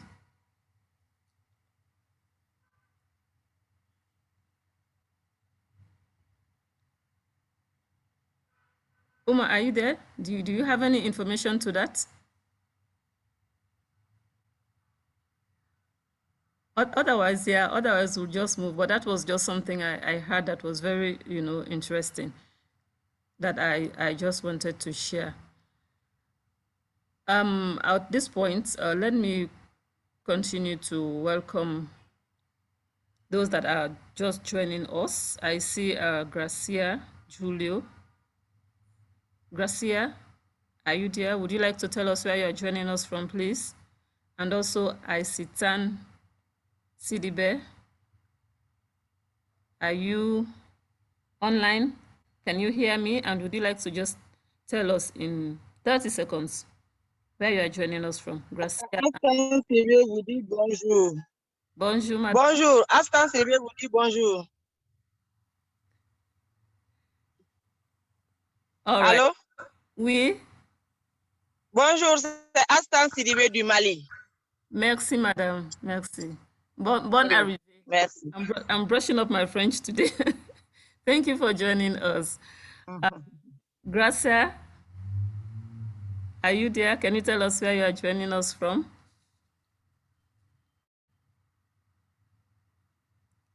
Okay, we can't reach Gracia now.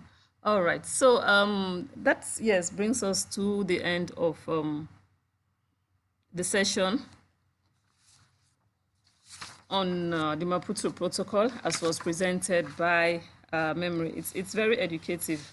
And also, I think it gives participants that are online, that are not members of the SWA coalition, as she gave a background of what the coalition is, what it has done over the years in terms of advancing the rights in the protocol. So it's also an opportunity for participants that would want to think about joining the coalition. As they say, the more, the merrier, especially in countries that are not represented in the SWA coalition. I think this is an opportunity.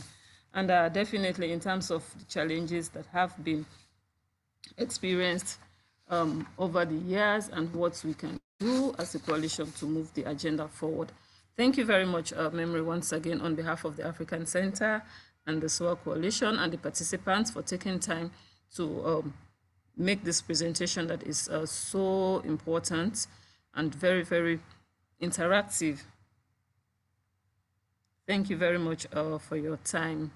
I look forward to receiving a copy at your convenience. Thank you very much. Having said that, I would now like to move on to the second session, which is on the successes and challenges that have been documented in the ratification, domestication, and implementation of the protocol. These are basically would look at the 42 countries that have already ratified the protocol. How were they able to do it? What role did NGOs play?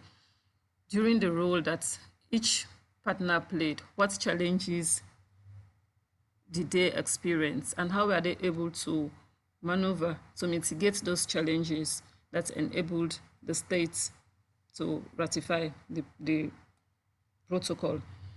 And after the ratification, for those that moved on to domestication and also implementation of the protocol, it would also look at, in terms of it would also look at what role SOA or even individual organizations should continue to play, as we expect or we are trying to advocate to ensure that the other remaining states ratify. So it's also sharing best practices for those NGOs that are working in those countries.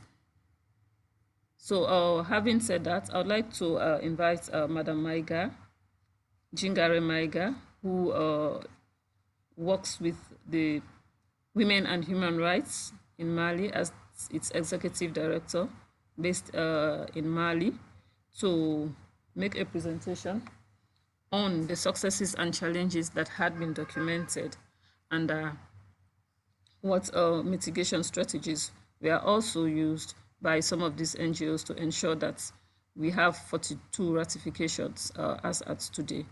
Madam Maiga, you can speak in French. We have interpretation services. For those that are just joining us, kindly note that there's an interpretation service in English and French. Just click on the icon on your device and click the language of your choice. So without wasting further time, Madam Maiga, kindly unmute yourself. The floor is yours for an hour, please. Merci beaucoup. Merci au Centre africain pour les études des droits de l'homme et de la démocratie et également aux partenaires Égalité Maintenant pour avoir organisé cet atelier sur un instrument que je trouve vraiment important en ce qui concerne les droits des femmes.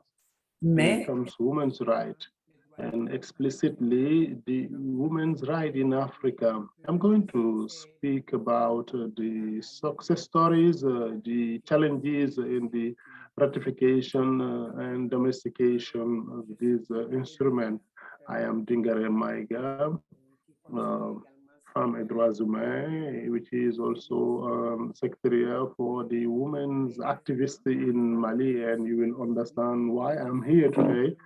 And also I'm an alumni of the African Center and the African Commission for Human and People's Rights.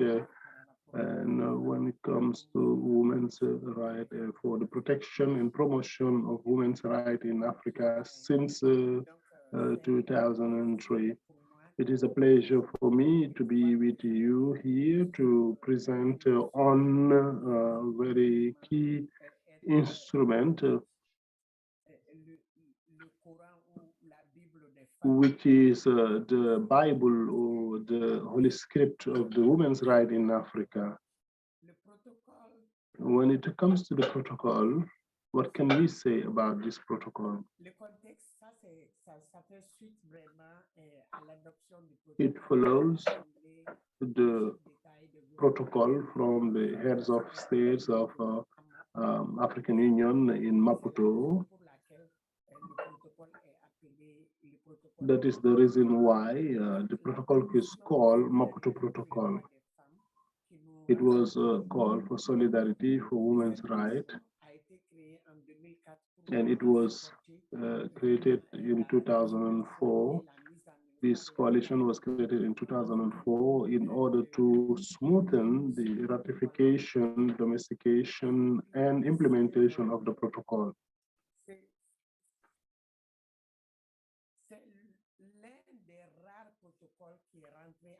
The Maputo Protocol is one of the few protocols that was ratified quickly, and today we can say that the protocol is a teenage of 18-year-old, and we are celebrating the 18-year anniversary, and also to set our young lady to assess and also give her orientation in order to achieve its objectives.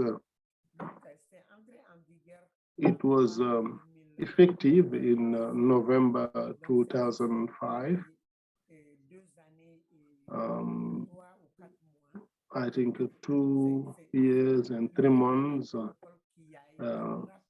between the adoption and the enforcement. It was one of the few protocols that was fast-tracked. And as the president said it, we have 42 countries that ratified the protocol. And the project that gathered also today is like going towards the implementation of the Maputo Protocol for a universal implementation.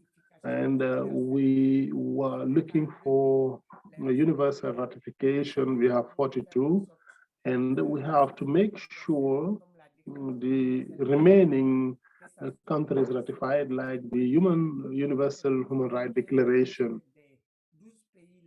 We wish the 12 countries to ratify the protocol. For us, we have to set up strategies on a way to engage the state members in order to accelerate the ratification, domestication, and the implementation, particularly for the 12 remaining states, so that we have a universal ratification. The states that did not ratify are the Botswana, Burundi, Central African Republic, Chad, Egypt, Eritrea, Madagascar, Morocco, Niger, and the Sahrawi Republic Arab and Somalia, and the two Sudans, the northern and the southern Sudan.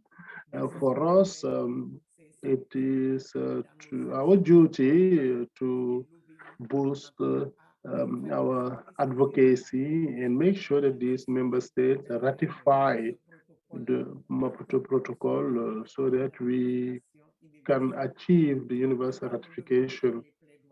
Why do we have to go for advocacy for the ratification of this protocol? Because simply, we are concerned by the fact that at the beginning of the ratification by the majority of this instrument by the state party at the African Union, and also the international instrument related to women's rights, and also the commitment taken by the governments to eradicate all discrimination towards women. The African women continue to be victim of discriminatory act and violence. And for sure, we all know about that. And we know that African women are targeted by a lot of, are victim of a lot of harmful practices and violence that are detrimental to their life and their health. Because despite all that, we have to continue with this instrument to face this challenge. We, as women and organization of women, and as activists of human rights, committed for the human rights cause, we have to do our very best in order to go to the universal ratification of the protocol. We do know our determination as African women, as activists or defenders in Africa. We have to work hand in glove to make sure the women's rights are protected and also to implement the instrument in this framework and use all the necessary mechanisms that can boost our work. We have to aim at the universal ratification. We have to do advocacy at the government levels. For sure, we have our 43 member states that ratified, but we still need advocacy and lobbying and information sharing. We have to do. We have to educate and sensitize people, because most of our member states, they can ratify the instrument and make sure that we are in the framework of the community. But the other thing is they never implement or domesticate this protocol. So for that, we need to do something. And for the countries that have already ratified, we must continue pushing our activities so that we can ensure that we have a domestication to ensure the protection of women's rights in all our countries. At a time when we are redrawing the map of Africa, we must see green all over the place with respect to the Maputo Protocol. So why should we push for universal ratification? Well, first of all, the protocol is 18 years old and now has 4 strategic plans, 2020, 2024, the last activity, in fact, that we're doing now.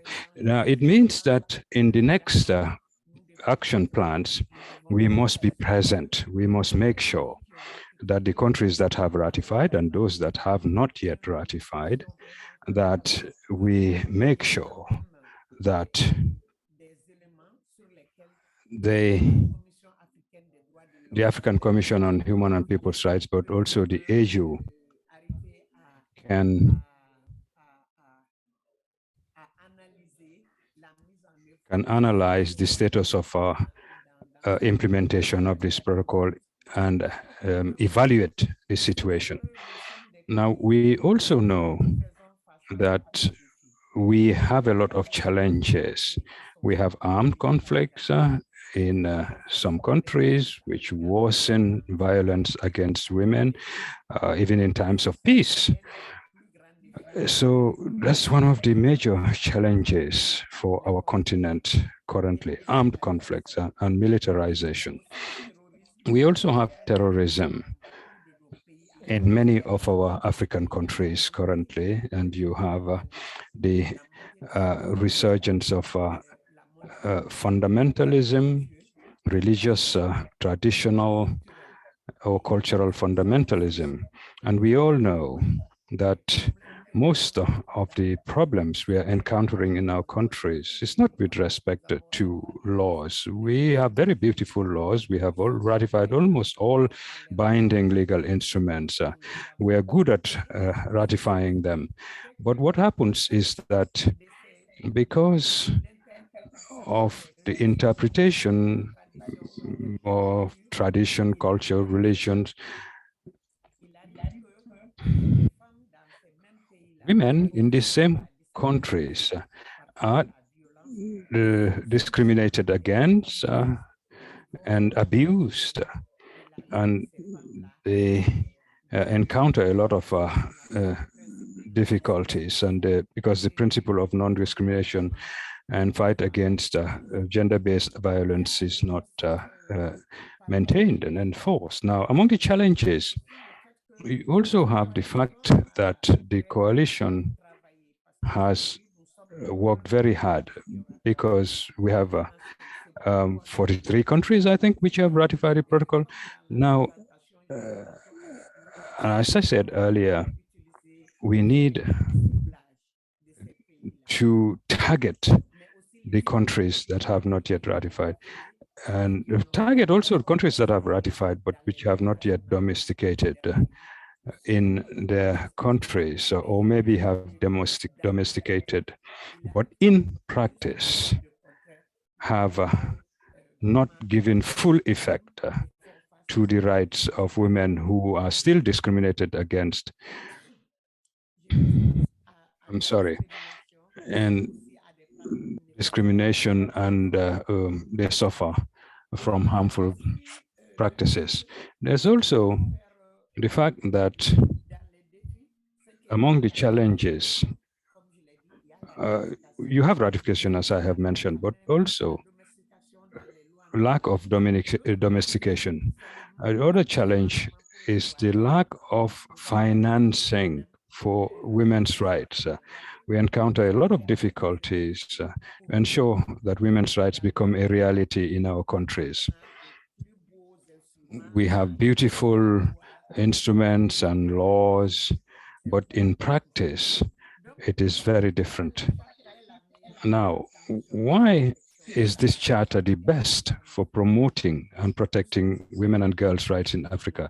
It's simply because it's the only protocol, the only legal instrument which considers women as Africans. This is very important to understand. It's the only instrument, legal instrument, which considers women as Africans. And when I say as Africans, I mean that the protocol is covers our traditions, our cultures, African religions, etc. So it's very important. It's a protocol which considers women as Africans. It's very different from the Convention on the all forms of discrimination against women, which considers all women.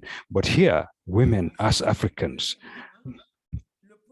But here, secondly, the protocol considers women from the point of view of all the stages of life, young girls, adolescents, women of marriageable age. It considers the African woman across her entire life cycle in different sociocultural contexts, while providing for obligations for member states to commit to combat, to observe, respect, implement, and adopt concrete, specific measures to ensure the enjoyment of women's rights by African women.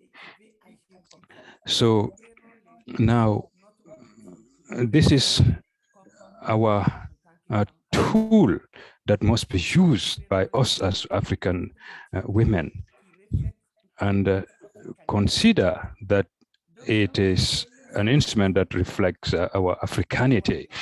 Now, also,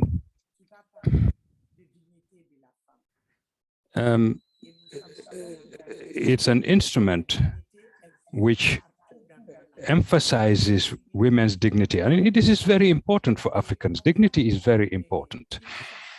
And to have a protocol which in its first article mentions women's dignity, I think that is extraordinary. It's wonderful. It's true in many documents, resolutions, and other instruments. We hear mention of non-discrimination, violence against women. But here, in the first article, it talks about the right to dignity of women. And I think that's wonderful, really exceptional. And it's one of the reasons why I say that this protocol is for African women, for me, for you, and for our men, side by side with their sisters, mothers, and daughters, that this is a very important protocol. And it's procession mechanisms. These are mechanisms existing in Africa. So its protective mechanisms are in Africa. Litigation is within for the African Commission to deal with before the establishment of the African Court. Now we have the African Court on Human and People's Rights. So protection mechanisms actually are contained within the statutes of the African Court. So we need to take ownership of this document. We need to use it because it's a genuinely African document which considers African women as genuinely African. It also talks about the right to life for women. In all the other documents in our constitutions, it is true that the human being life is inviolable, sacrosanct, etc. But now, when we come to our national legislation, we see that regarding women's health, we find that there are dysfunctions in terms of interpretation. And the protocol talks about the right to life for women and the right to integrity and security. And as I said, we have a lot of militarization and conflict. We have terrorism. And this protocol talks about the right to integrity and security of women. The Charter also talks about the elimination of harmful practices. And this is very important because in most of our countries, we have laws against gender-based violence or violence against women in my country.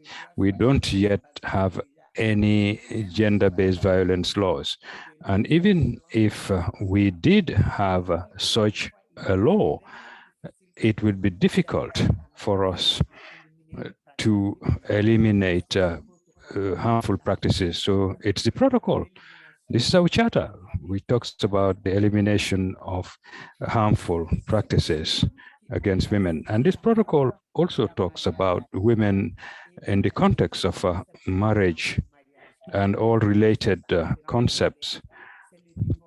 And divorce protocol talks about the right to divorce for women and women's share and role in divorce and the annulment of marriage, separation, annulment of marriage in the context of divorce also. This is why I'm saying that protocol is very comprehensive with respect to women. It talks about access, legal access to justice and protection before the law for men and women, and very clearly about women's rights to justice and equal protection before the law. And we know that in our countries, there are very few women who have full access to justice, sometimes because of cost or distance. But this protocol advocates for courts to be brought closer to us so that justice can be accessible by all women wherever they may be located in our countries. We know that women want to access justice sometimes, but cannot, simply because they don't have the resources. Their husbands have more resources than them.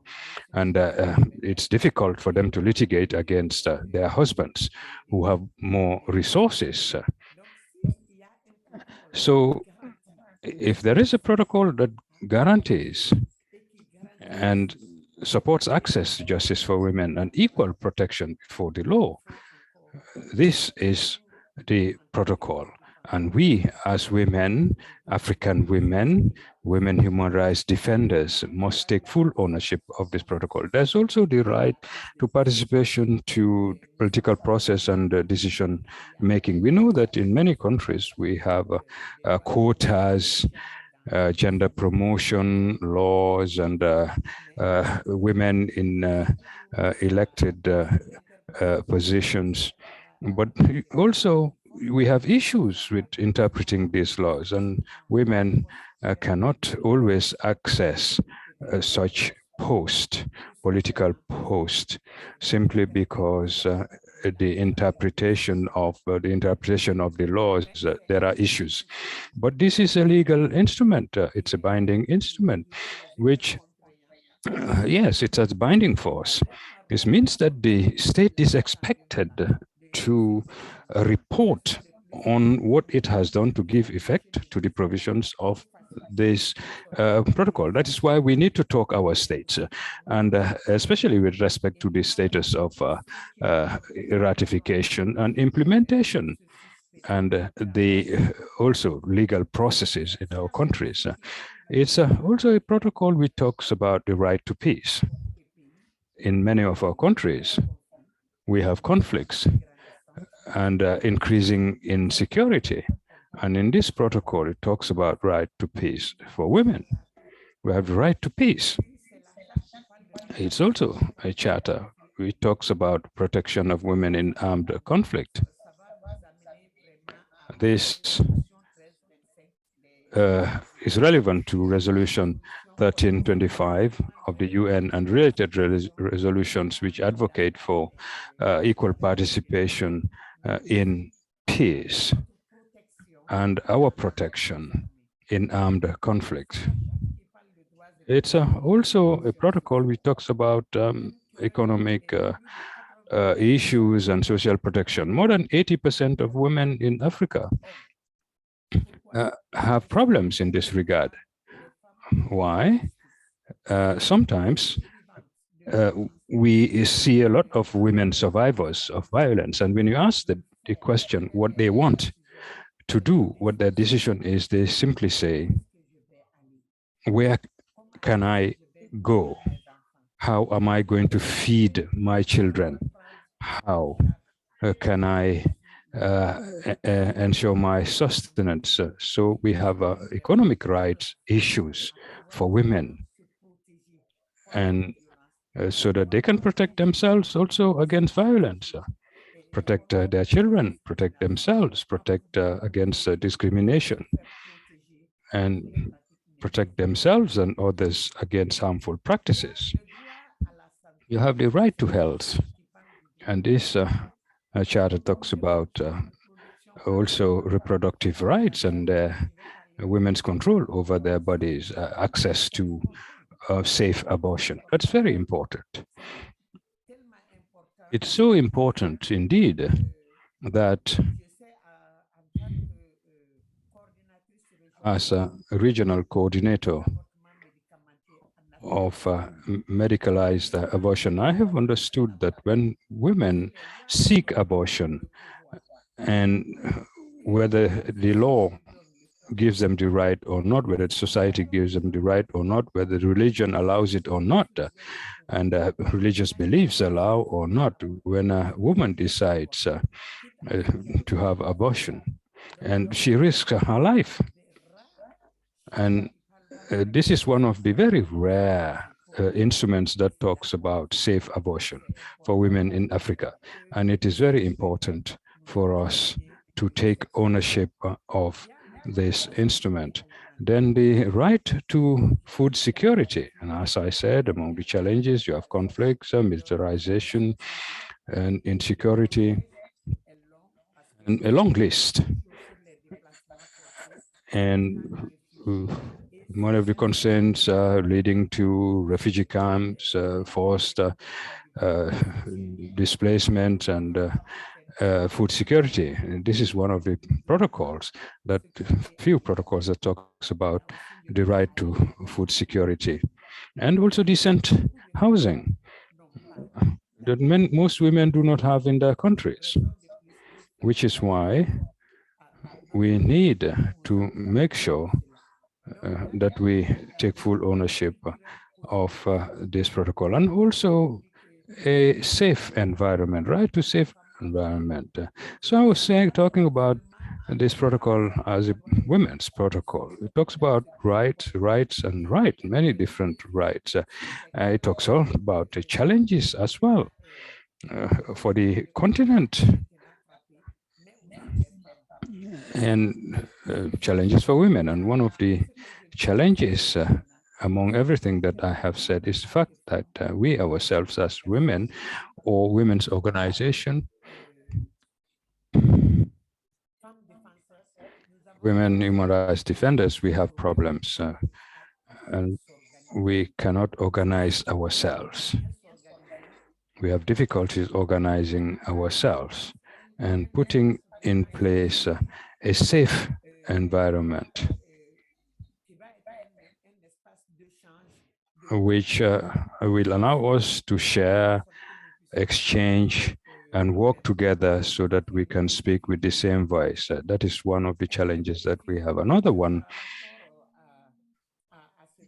relating to this protocol is commitment.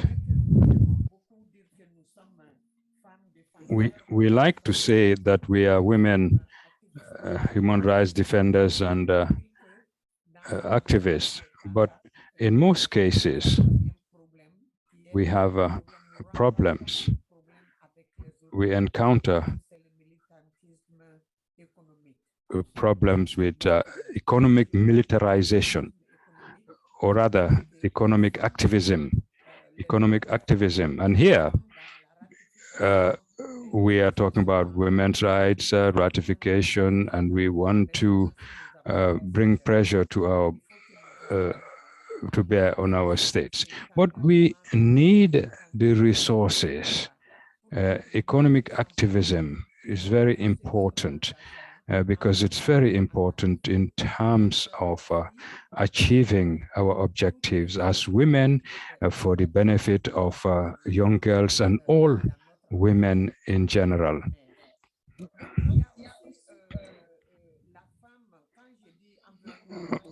When I talk about positive cultural environment, it's important that to know that this protocol also considers women in diversity wherever women are found, not only at home, in the street, at school, but also in the gardens, in the fields. It's a protocol that covers all that. So this is what I wanted to say. And well, you have also widowhood rights. That's very important to the extent that in Ghana, you have a whole village built to welcome widows who are considered as witches elsewhere in the country. These are women who encountered a lot of violence and who risk losing their lives.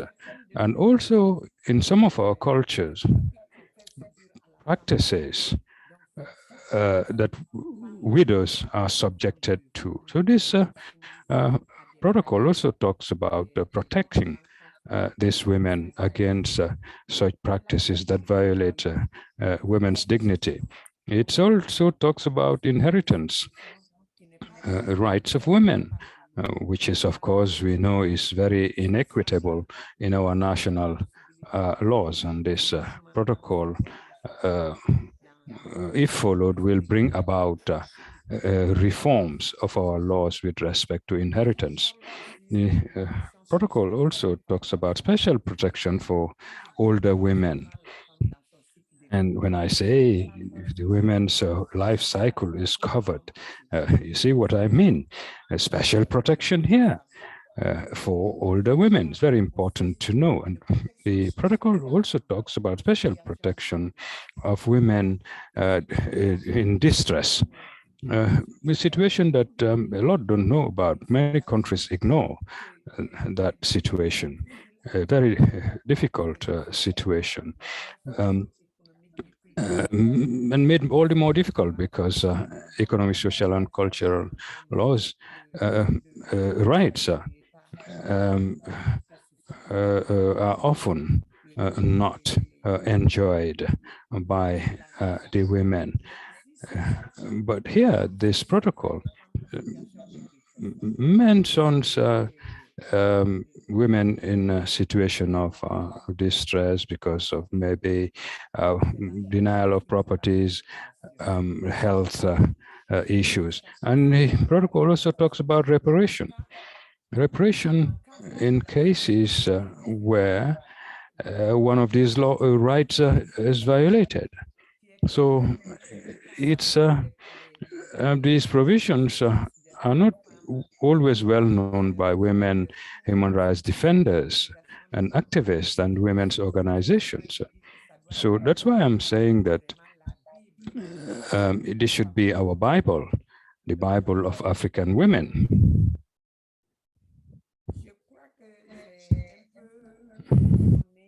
I think I have taken you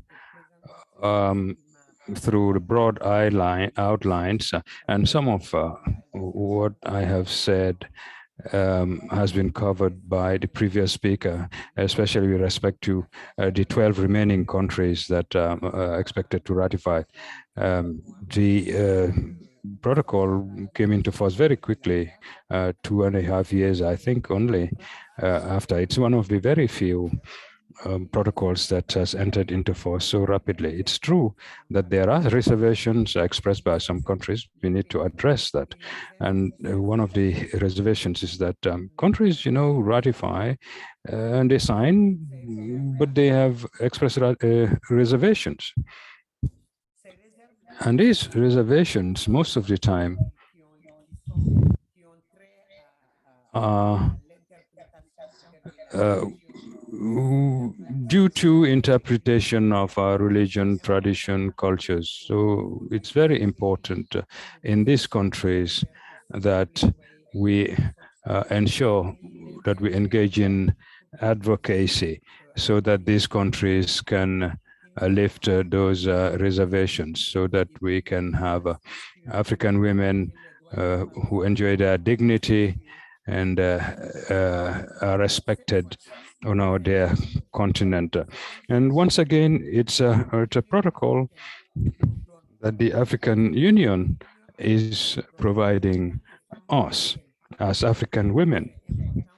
And it is important for us to take ownership of it. And the content, as I have said, the challenges, as I have mentioned, and the measures that need to be adopted to lift address those challenges to give effect to women's and girls' rights. I have mentioned all that, and I'd like to thank you. But before I go, well, where there's a will, there is a way. And I know that together we can find a way. And thank you very much. I remain available for your questions and reactions. Thank you very much. Thank you very much, Madam Maiga, for that presentation. Very informative, thought-provoking. I already see hands up. Interesting. I like that. But I just once again on behalf of the African Center and the SOA Coalition for that brilliant presentation, having gone through the background of SOA and also the protocol, and specifically looking at some provisions that speak to the daily lives of our African women. Also talked about some of the challenges in the countries that have ratified and even yet to ratify, ranging from terrorism, interpretation of the laws, culture, tradition, and religion, and also the low financing for women's rights agenda. And you also mentioned, yes, the challenges of states reporting as well, where states do not see that as an obligation, but it is indeed an obligation for them to report on how far they've implemented the provisions of not only the African Charter, but also the Maputo Protocol. In terms of the way forward, you've also talked about the need for continued advocacy, that partners need to continue to engage to ensure that the remaining countries ratify, domesticate, and implement the protocol. At this point in time, I would also now want to kindly ask you, Madam Maiga, if you could also check the chat box. We did have a few messages in the chat box, but it's in French, so I would kindly ask that you have a look at as you seek to respond to some of the issues that would be raised. One is from Madam Maimuna Tunkara. It's in the chat box, as well as, yes, she actually sent two to the effect. I see three messages from her. And also from Isitan Sidibe. They are in French and in the chat box. But maybe I would also like to encourage them, since I do not see many hands up here, maybe they can just raise those issues. So on that note, I would like to invite Madam Maimuna Tunkara to take the floor, please. En fait, c'est beaucoup, je voulais une contribution, confirmer beaucoup de ce qu'elle a dit. It's actually a contribution. May I take the floor? Adama? Yes, yes, she can. She can take the floor. Please go ahead, Madam Tunkara.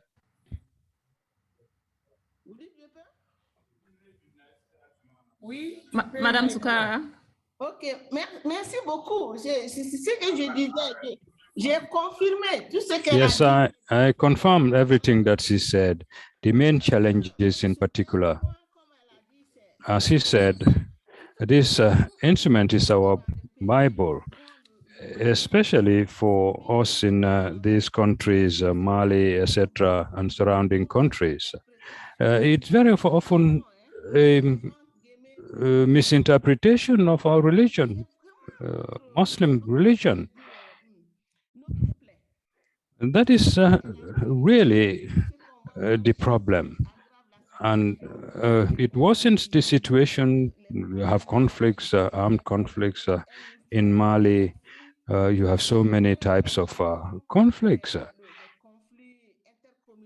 intercommunal conflicts. And every day we see how women encounter gender-based violence, and our country, Mali, is a champion in terms of ratification of instruments. Our country is champion in the ratification of instruments, but the challenge is like we have to work hard to push the country to implement, to domesticate. So we have to assess our strategies and show these leaders that somewhere there's that will, lack of will, that is the problem. I normally say it everywhere, and I'm really shocked that in Mali, but since we have our family law, we are going down because for some of these instruments, you need a proper follow-up. And we have to work and build up argument that can help us in our argument to convince our decision makers to domesticate and implement the instrument. We're doing great actions on the ground, but the problem is how to reach these decision makers. Our problem also is the intergenerational connection, because we're doing our utmost best to involve the youth. But we are always facing violence in our role as defender. We are autonomous. We have survival means through our businesses on our employment. I'm an activist. I'm a defender. But I have to work as a consultant to survive. But I see youth who have good education, good background, but they cannot be very active because they are not working. They don't have subsistence means. Because as a defender, we are victim of daily violence in our professional and our daily life. We have to develop strategies to defend ourselves. I have to say something for those who are funding. I think they have to take an inclusive approach, because in my country, they do fund big organizations. But as our president said, a lot of organizations are not really determined or engaged when it comes to defending women's rights. Some, they just making money out of this organization, but in reality, we know each other who is doing what on the field. And we have small organizations that are doing wonders, but the financial partners are targeting big organizations.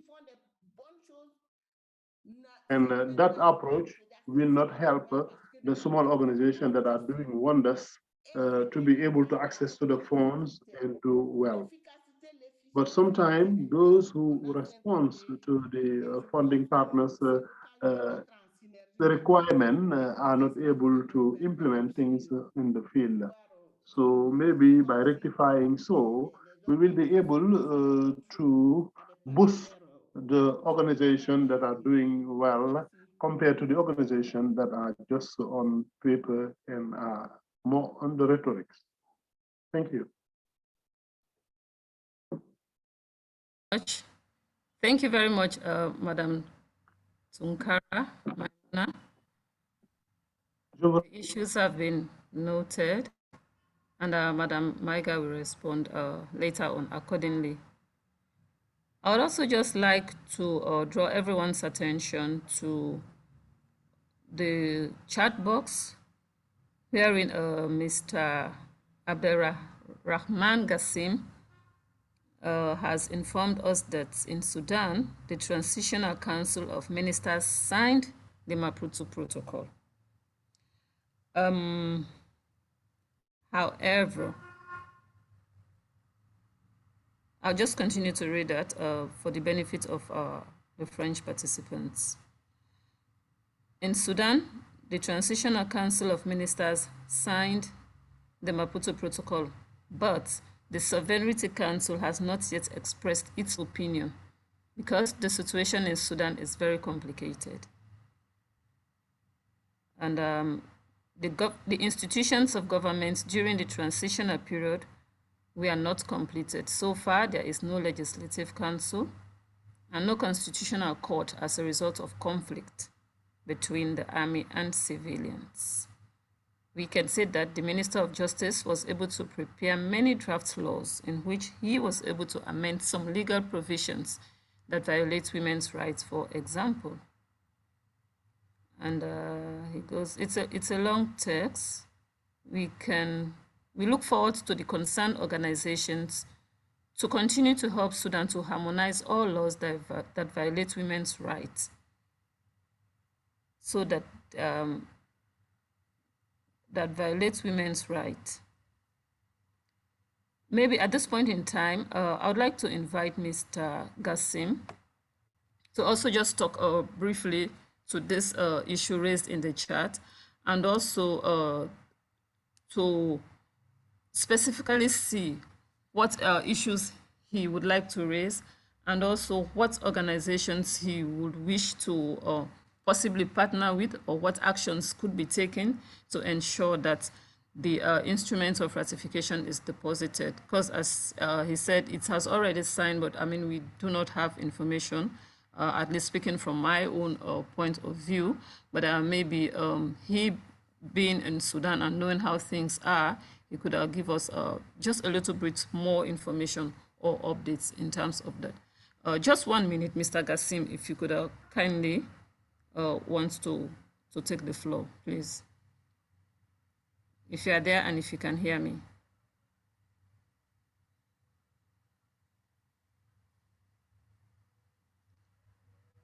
Mr. Gassim, can you hear me?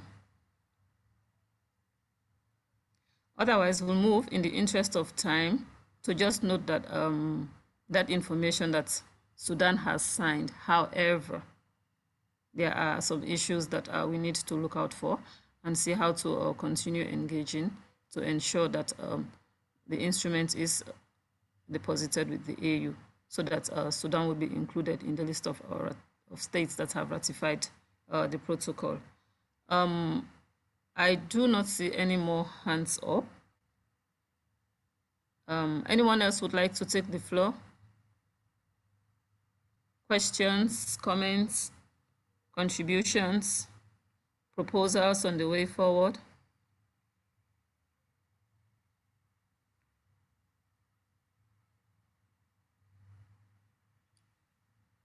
Otherwise, I'll kindly hand over the floor to Madam Maiga. I'm not sure if everyone is there or it's just herself and myself here. Are we all together? No, I think everyone is away. Nous sommes là. Oh, okay, Voilà, yeah. donc But, je vais yeah, sur because le it's cas very de notre quiet. ami. We are here, we are here, we are here. Okay. All right. Well, that's good to know. That's good to know. All right. Then I'll hand over the floor in the absence of no more comments in the meantime, so that Madam Maiga can respond to issues or contribution of Contribution et questions posées dans over to you, Madam Maiga. On peut parler du cas d'Abderrahman.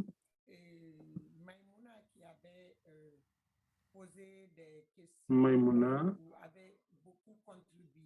contributed a lot or asked questions. And also he made some suggestions that it will be important as a woman defender for women's rights to have youths to be volunteer. For now, we don't have enough employment for youth, and the civil society should be able to give employment. That is the reason why it will be difficult for us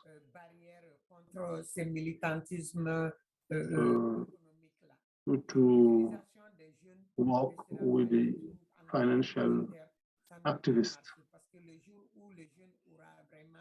because when that young person, the time he or she will have an employment, it will be difficult for them to continue our work. And when I was saying that it is difficult to access to funding when it comes to women's rights in Africa, you can believe me, because it is very complicated.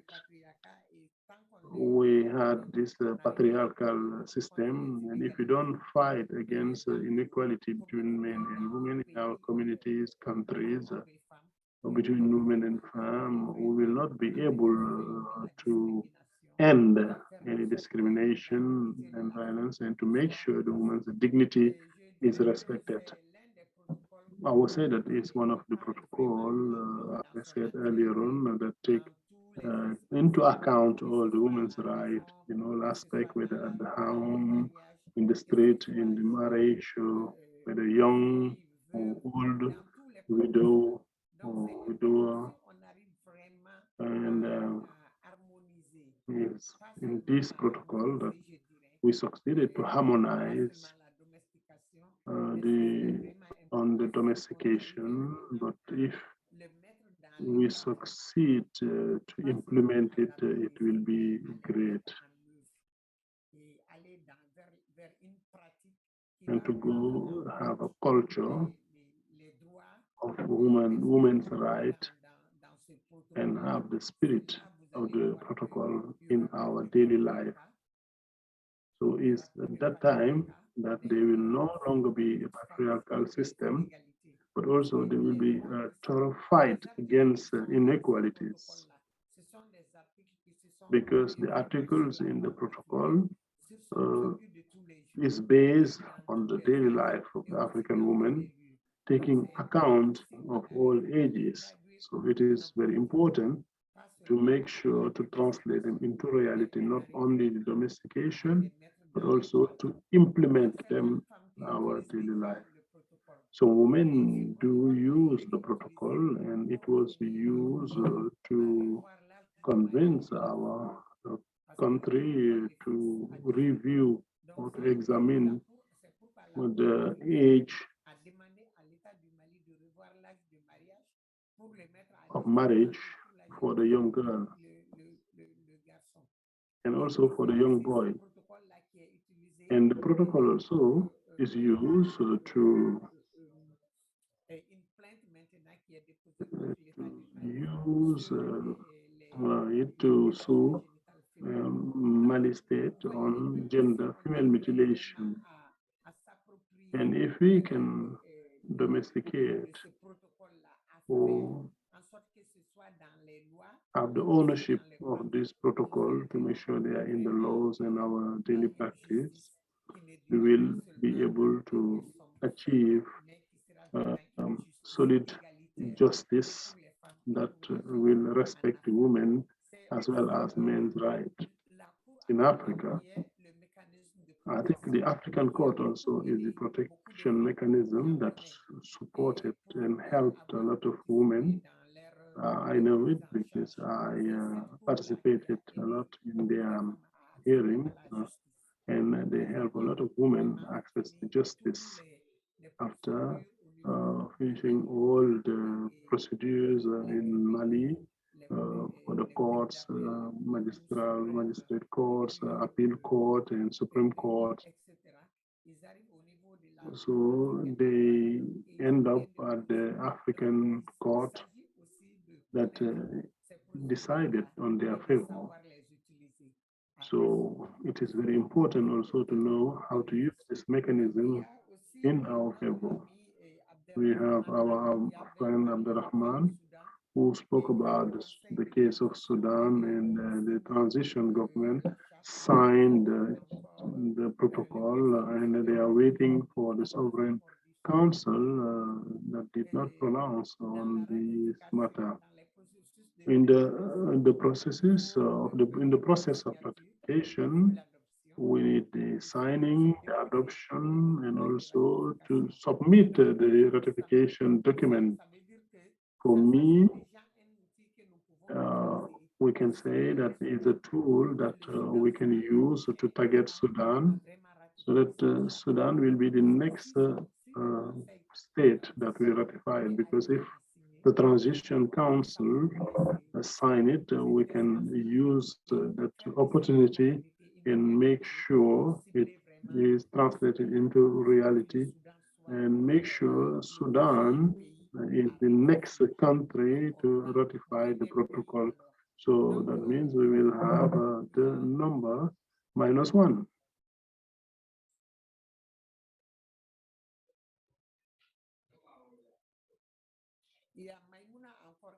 We have also Maimuna, who spoke about funding.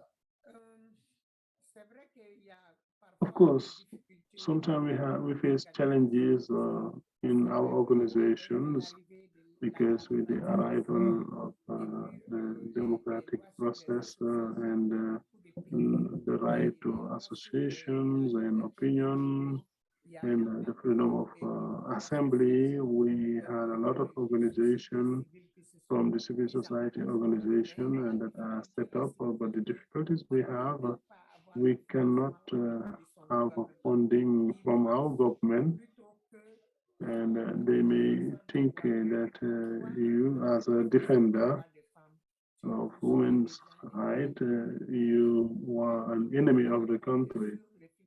We cannot count on our state's funding.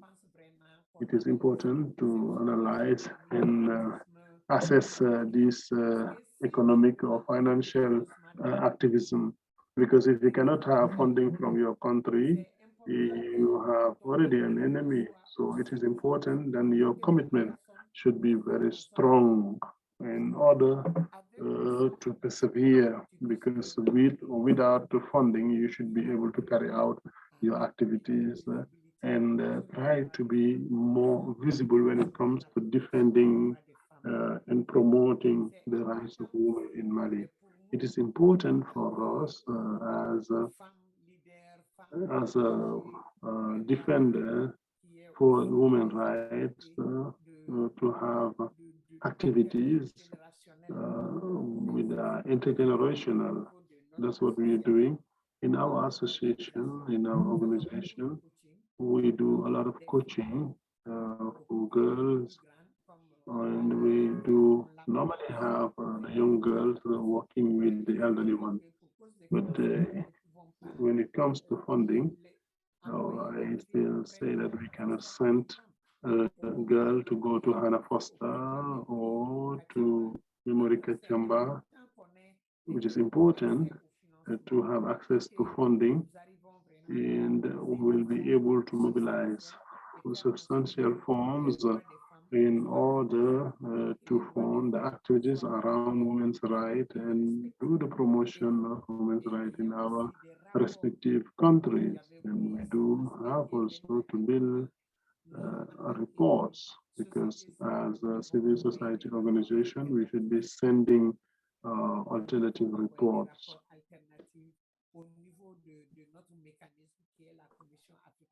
to our mechanism, which is the African Commission for Women and People's Rights. And we're supposed to support them and let our states understand that we are not against them, but we're here to defend the rights of women and girls, and also to help the mechanism to make recommendation and observation. And as a civil society organization, we will be the watchdog for the implementation of this observation and recommendation.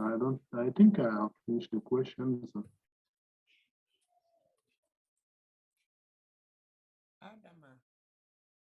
Adama? Yes, sorry. Yes, you have adequately responded to the issues that were raised by Madam Tunkara, and also that's in the chat box. And oh, okay. Madam Foster, do you want to say something? No, I just wanted to note that Madam Maiga has taken us through some of the challenges that are faced in the process of advocacy on the Maputo Protocol, and more broadly on the issue of the promotion and protection of the human rights of women. It's very interesting, and perhaps it will be good for us to hear more from the participants. What are they doing? What advocacy strategies have they been using? If they have not been using, which ones, which strategies would they think would work better for them? I think it will be good for us to also listen to the participants. That is, if they do have issues to share, experiences to share, because that is one of the objectives that we want to also hear from them. It's not us telling them what to do, but it is to share with them.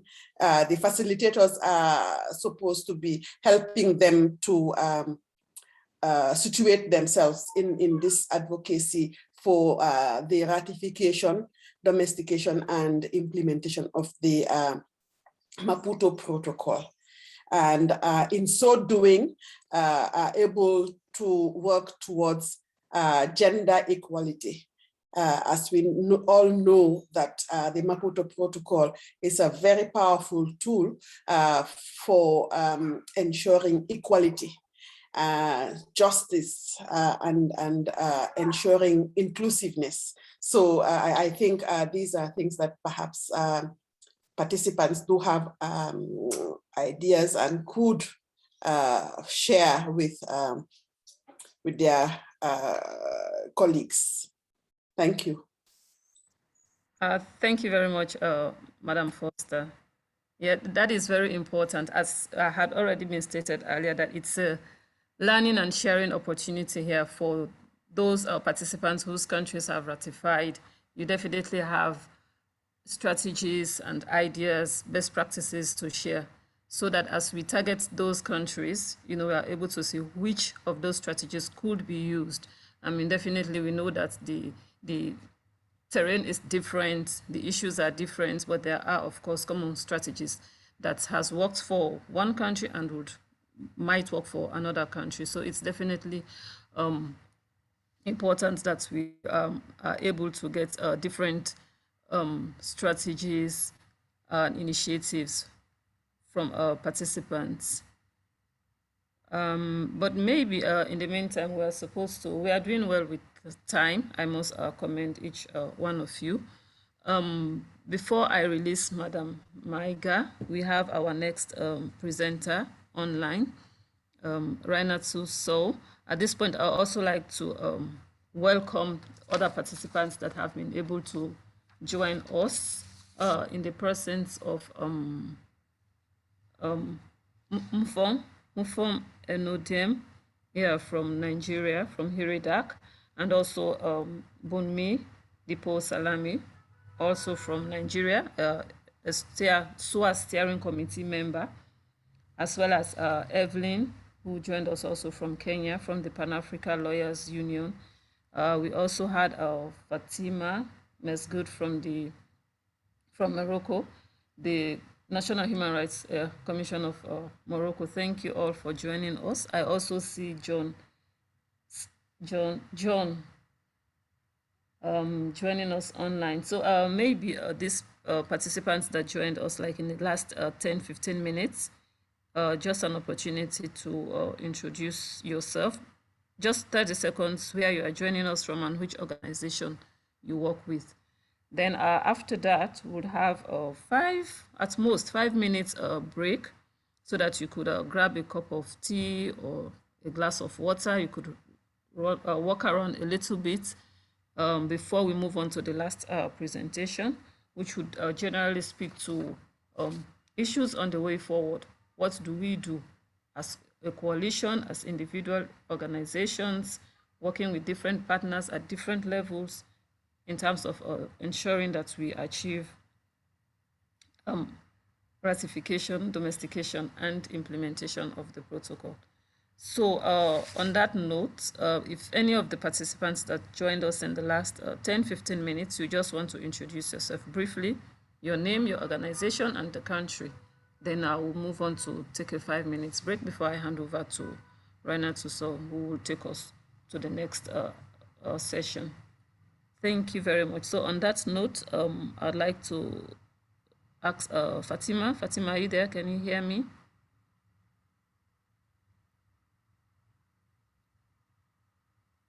Okay, I move on to Mfo. Mfo, are you there? Can you hear me?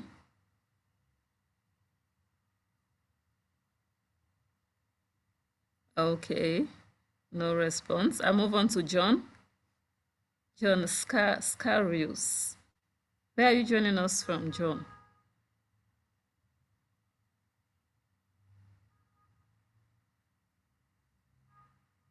Okay, I can't get through to any of the participants that's just joined us in the last few minutes. All right, okay, and I also don't see any new messages in the chat box or questions. No, I see a few messages. If you kindly bear with me, let me scroll down and see. Okay, Gassim says his internet is very bad. Okay, Uma says she's there, but her internet is intermittent. Yeah. Okay, Gracia is from Mozambique. From Mozambique, yes, where the protocol was adopted in 2003. Great to have you here. Oh, okay. I think more use is being made of the chat box. Fatima sends greetings from Morocco.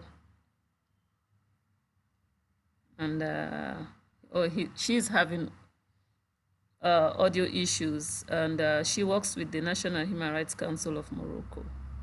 That's from Fatima. Okay, and John is from Rwanda, from the Great Lakes Initiative. Yeah, okay. Yeah, that's it.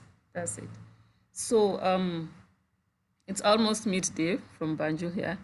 Yemise, my colleague from Rapa, is also here. Oh, okay. Yeah, thank you, Yemise, for joining us. Nigeria is well represented in this meeting, I must say. Thank you very much. And so we'll just take 5 minutes at most. Otherwise, my proposal would also be to just continue. If you're taking your tea, you can take it and come back to your desk so that we do not lose some participants in the meantime, and also considering the internet challenges or maybe power outages. So if there's no counter proposal in relation to that, I would like to propose, that I invite Rainer to, so that those that would wish to grab a cup of tea, walk around for 1 or 2 minutes, then they can join us later.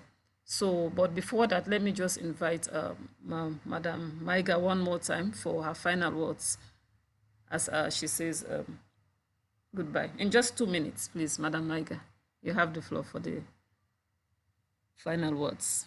Thank you.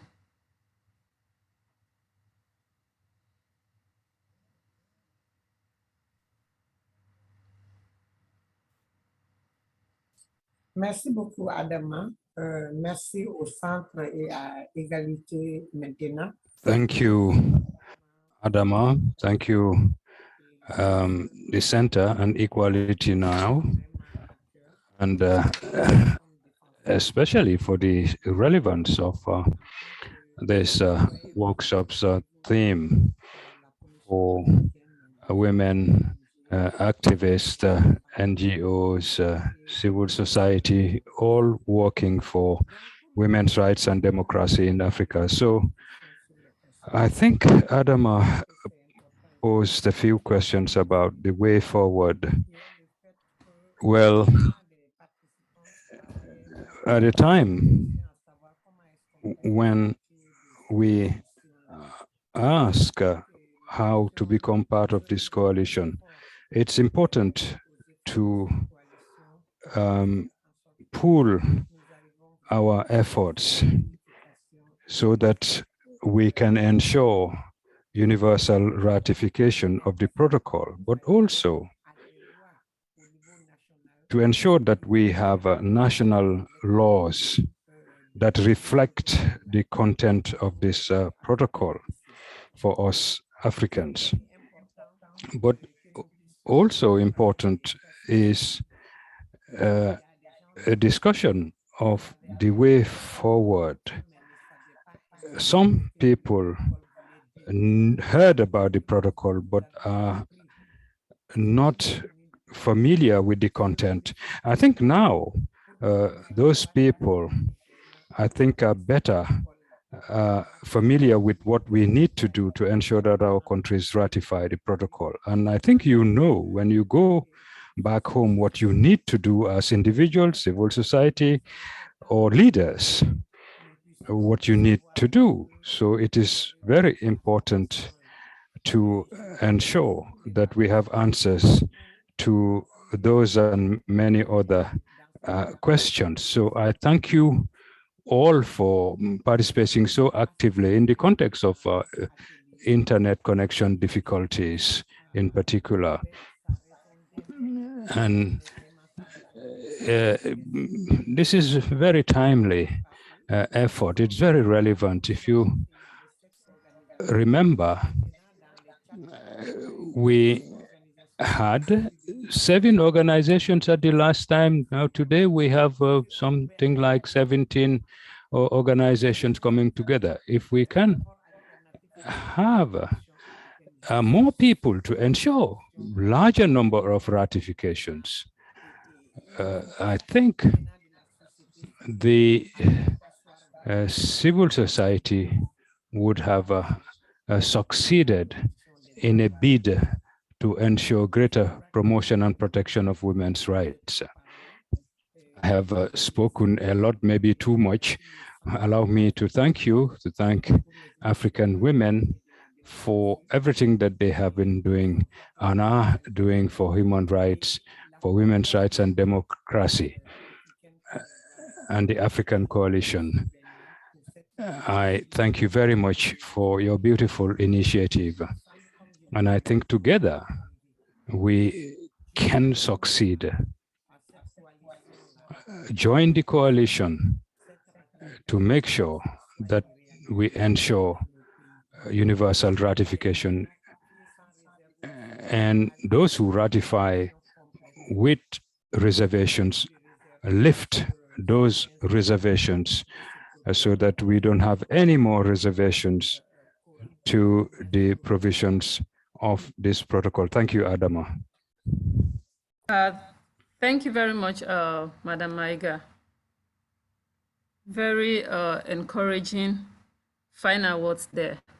Join the coalition to ensure that together we achieve universal ratification, domestication, and implementation of the protocol. Thank you very much for your time to be able to join us here today. On that note, it's midday here, or it's just past midday. And as I said earlier, it would have been nice to take a break, but we are also looking at other commitments that participants may have, and also the connectivity challenges, power issues here and there. So now that we have everyone online, you could also stretch your legs for a minute, grab a cup of tea, a glass of water, before we move on to the next session, which would be on the way forward, and which we expect it to be very interactive. I'm sure each one of you would have an idea of how and or what can be done to ensure that the 13 remaining states ratify, domesticate, and implement the protocol. So, I mean, just to keep you on your toes, as I give the floor to Rainer too, so who is the executive director of Make Every Woman Count organization that is also a member of the SWOR Coalition. This tells you that within the SWOR Coalition, there's a lot of expertise, there's a lot of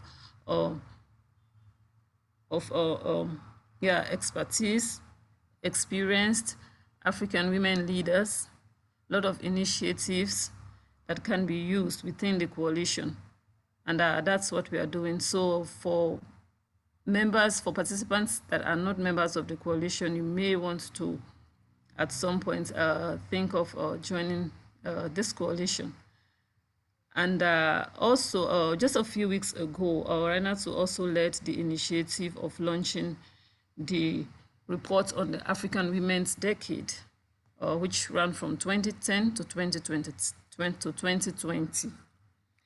She is the brain behind that report launching, which looked at the progress that had been made and challenges and proposed ways in which challenges could be mitigated in terms of the next decade for the advancement of women's rights and, of course, that of girls in the African continent. Without wasting further time, Rainer too, I'd like to hand over the floor. I'd like to hand over the floor to you for at most 45 minutes. I know you have another scheduled meeting. This is unfortunately what we have been going through since COVID, in that we are not able to meet in person. And it has been a bit difficult in terms of managing schedules with online meetings, which has become the norm. So without wasting further time, kindly allow me to welcome you once again on behalf of the participants and to hand over the floor to you, Rainatu. Thank you. It's over to you. Thank you so much, Adama, and hello, everyone. I would like to apologize. Can you hear me? You can turn on your video, yes, maybe just for 1 second so we see you, and then you can turn it off. My video is not working this week. Okay. All right. Why? But I don't think it's understandable.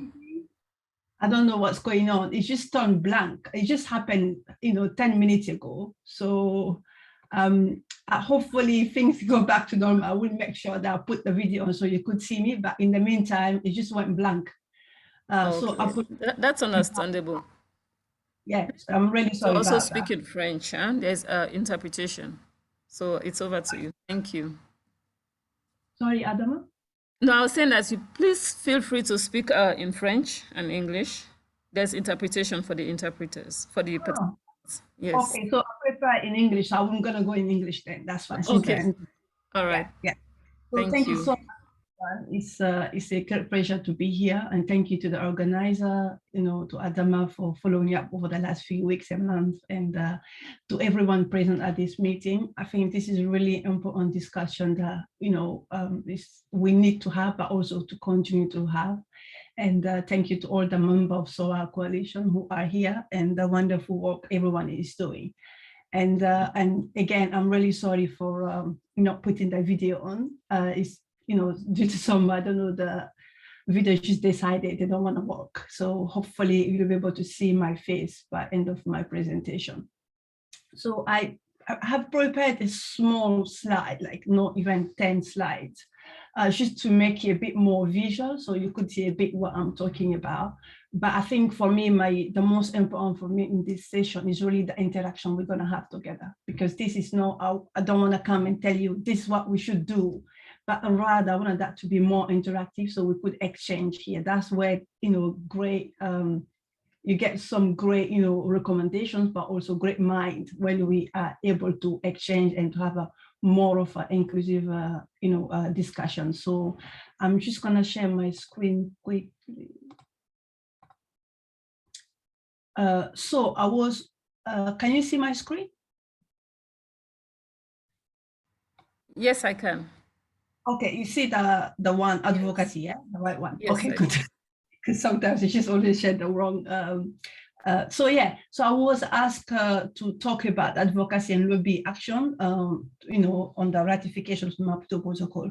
And I'm sorry, I wasn't here earlier because I'm in a whole day meeting, so I just had to leave that quickly to come. So I didn't know what was discussed earlier, but I think I just want to give you a quick overview on the, you know, the kind of, just to tell you, I'm sure you all are aware of this, but I just wanted to flash it quickly, a map on the ratification of the Maputo Protocol. As you see, you know, so far we have got only 13 countries that have not ratified the protocol, which is, you know, this year has marked the 18th anniversary of the Maputo Protocol adoption. And yeah, it's still a few countries to go, but I think it's still a good progress in terms of how far we have gone. So I just wanted to quickly show that, you know, map to give you a bit more visual, you know, view of where we are so far. And I also wanted to give you quickly around the periodic report. This is a bit old. Sorry about that, because I know here we have got around 15 countries on the 15 countries, but I know since we had this map, we had a lot of countries that have done the periodic reporting of the Maputo Protocol, which is really important because it's how we know whether a country have you know, implement a protocol or not. And so far this has been really low, as you know, into 18 years since the protocol was adopted, having, you know, a handful of 20 that have, you know, just reported only some of them, most of them only once. And I think that's quite low, and it's hard for us to kind of, you know, build our advocacy work because we don't know where exactly we need to target. What is really important about the reporting part is once the country report, then we know these are the gaps and this is what we need to focus our advocacy on. But so far that has been really lacking.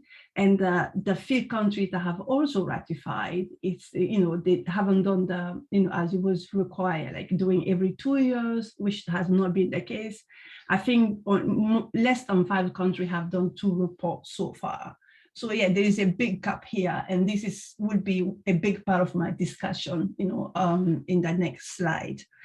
And so the way I have structured this, so I thought it would be very interesting to talk about the big point, you know, like kind of have divided into 2 parts. So the first part is really to give you some of the big thing we all should aim for. This should be part of our day-to-day work when you're working on the Maputo Protocol, because it's really thanks to some of these actions that we're able to see, you know, implementation, but also the remaining country to ratify. So this is the bigger picture. But also talk about individual issues, because I feel like that's important as well. At the same time that we're talking about overview, this big idea, what are the bigger actions we need to do, but we also, some of us work on different issues, and you know, all these issues are part of the protocol as an article. So I thought it would be also nice to selected some of these issues, you know, we could, you know, kind of give some recommendations. How can we focus our advocacy work? So the first slide, as you see, I focus a lot on the popularization. Why it is really important? Because I think somehow over, you know, across the continent, we work in this issue, so we're aware of what the protocol is, but what we have noticed that is the awareness about the protocol is still not there. People don't know this, you know, protocol exists. People don't know the article it has, how to use it, you know. So I think there's so much lacking in terms of it, you know, to push for its implementation that we have, I think the work should start there. How can we popularize this important tool for women's group, you know, CSO, you know, government, but everyone to be aware of it. We did training last year to this year in Guinea, and we had 100 something women's group, young people, and the media. And after that, you know, when we started the meeting, we did a survey. No more than 10 people knew about the protocol. And these are women's group and young people who are really engaged in this, you know, space, who do this work on a day-to-day basis. So it kind of quite, in a way, you could see why we're having hard time to, you know, get country to implement this, because, you know, there's not much, you know, knowledge about the protocol, which is really, you know, bringing us back. So it's really important for us to focus our, you know, effort on popularizing the Maputo Protocol. And what are the ways to do this? So there are so many ways. First of all, we should do the sensibilization campaign, which is really important in terms of, you know, doing workshops, you know, training for women's group, government, young people, lawyers, to know how to use the protocol, how to use it to advocate for policies, for laws, but also in litigation, for instance, with lawyers, and, you know, to defend women who are victims of violence or, you know, injustice. But also, how can we use it at the government level on the multi-sectoral approach, which is really important. This allows government to work together, yeah, across, you know, government departments. So we did few training, you know, with lawyers in litigation across the continent, but also with government, how can they use the multi-sector approach, you know, for the Maputo Protocol. So I think, but also that's the sensitization part, but also we need to translate the protocol in our local languages. This is something, we have the protocol in French and English, that's it. But most people, you know, when you go in the rural area, don't speak the language, or even in their own country, it's quite, people may hear it, but they don't speak it. So really translating the protocol will be, you know, in our local language, will give it more strength and more accessibility to people to appropriate, you know, this instrument. So I think having some of the local languages and making sure that that goes on TV, on radio, would be really a good way to popularize the protocol. But also engaging the media to be aware of the protocol, doing training for them to be aware of it, and they would help us to popularize it much better, because the media hold a really important key in our day-to-day life, especially, you know, in the era we are living today. And the next one is the fourth point I wanted to raise around the popularization, is on integrating the protocol into national curriculum. This would help us, young people, before even, you know, getting into those civic spaces, they already know about this important instrument. They already could, you know, use it, but also they know what you represent and why it is important to have this tool. So I think having this integrating this in the national curriculum will be really a key to building the next generation, you know, advocates for women's rights. And the next point is around accountability. I wanted monitoring. I will never emphasize enough on this. This is so important. So when we talk about accountability, there are so many issues that come into this.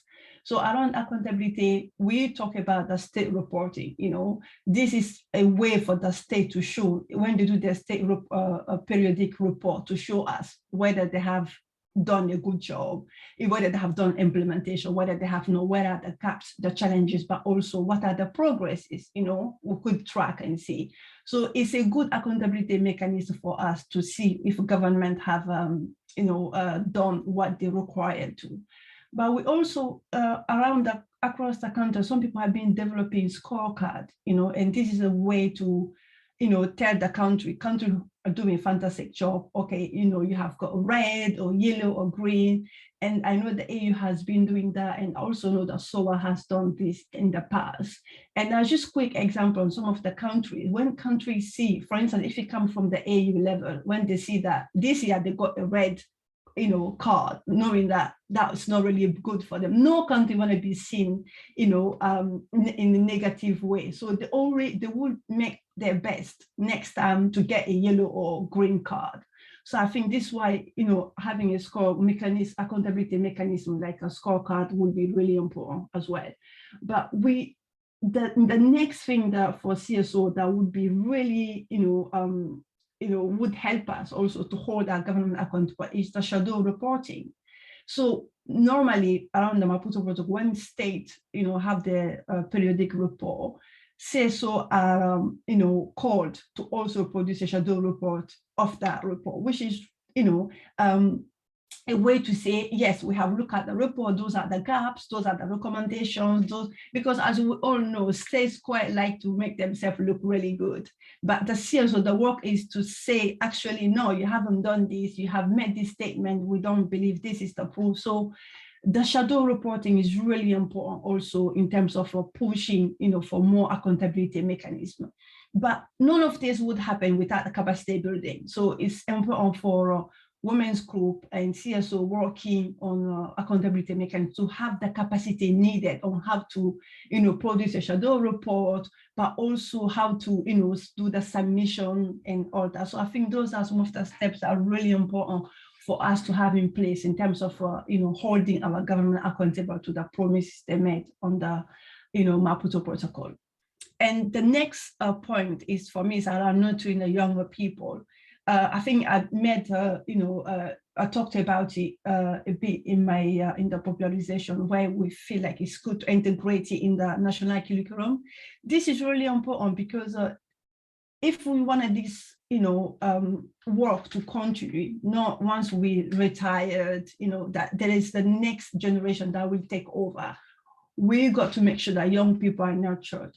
They know about this protocol, they know how to use it, but they also, part of the journey we are setting at the moment. So this is some of the ways that sometimes we lose momentum because we don't bring in the younger people to continue the work we have done. So for me, I feel like this is really important aspect of our work in pushing for the Maputo Protocol ratification, but also implementation. And younger people have got that also tool that we don't, like the use of social media, which today is the best, one of the best way to reach out to people. So they have a different way of expressing themselves, not only on the, sending emails or doing advocacy campaign, they also use social media, art, video, movie to really express themselves, and that reach out to a lot more people who are not part of this, environment we evolving. So I think having younger people, nurturing them is really important for us if we want to see gain, in the long term in the implementation of the Maputo Protocol. The next point for me would be around the partnerships.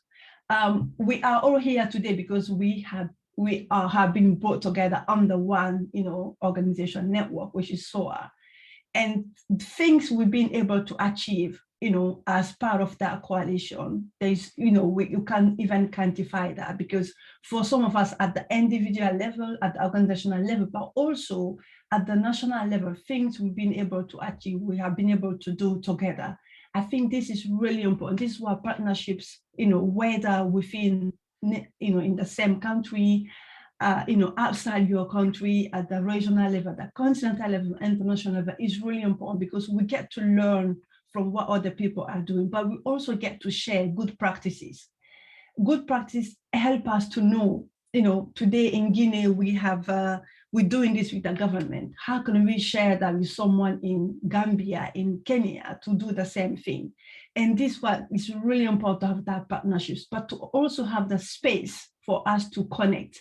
I know that has not happened over the last 2 years because of COVID, but we hope those are the spaces we could claim back again. We could come together and, exchange, because once we all know, when we go to this meeting, we come back, we feel kind of energized, that what we're doing, actually someone else is interested in that, and we are on the right track. So these spaces are really important, but also the partnerships are really important, whether it's, and kind of not to let language barrier, stop us from working people from the other side, because that's how we're going to learn from each other. So partnerships is really key to the success, of our day-to-day work. And the next one is around the data and the information.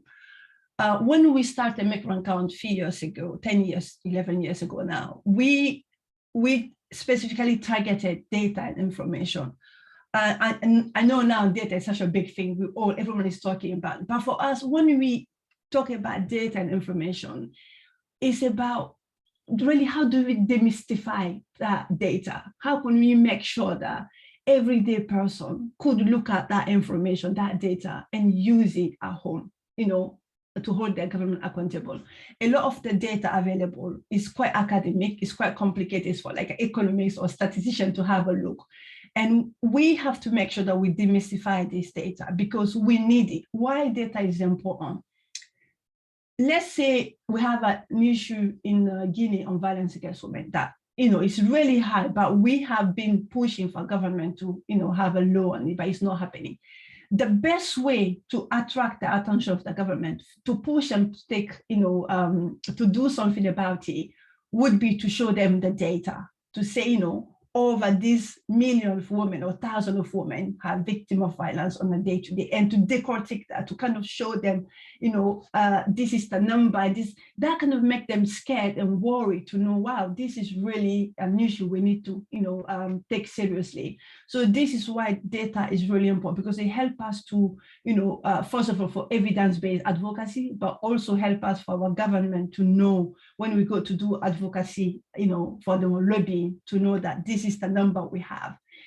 But also data could be used to know how bad the situation is. Most of the data we have here is not disaggregated by sex or by age, it's all lumped together, which makes it really hard, specifically when it comes to women. Most of the data is, they take men into account, or everyone is grouped without taking into account, whether you are female and male, whether you are disabled, whether you are, so those are the age, those are things that are really important if we are to push for good policies, but also to lobby for this policy that really, would give us, represent the reality on the ground. So this is why data is really important, in terms of, pushing this agenda forward.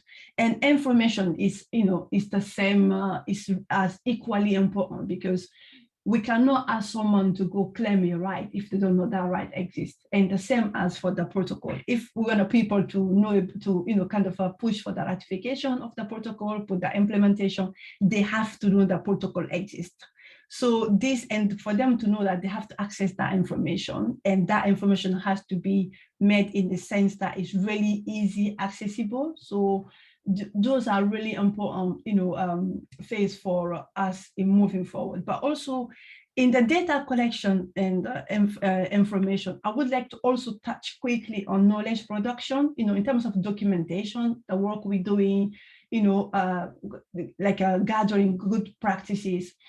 Adama said earlier, when we were doing our 10 years of the African Women's Decade, we decided that we want to make sure that each of the issue has got case studies, and those case studies have to be from grassroots women, CSO, women's group, government, but it has to be really African, not from INGO or the UN.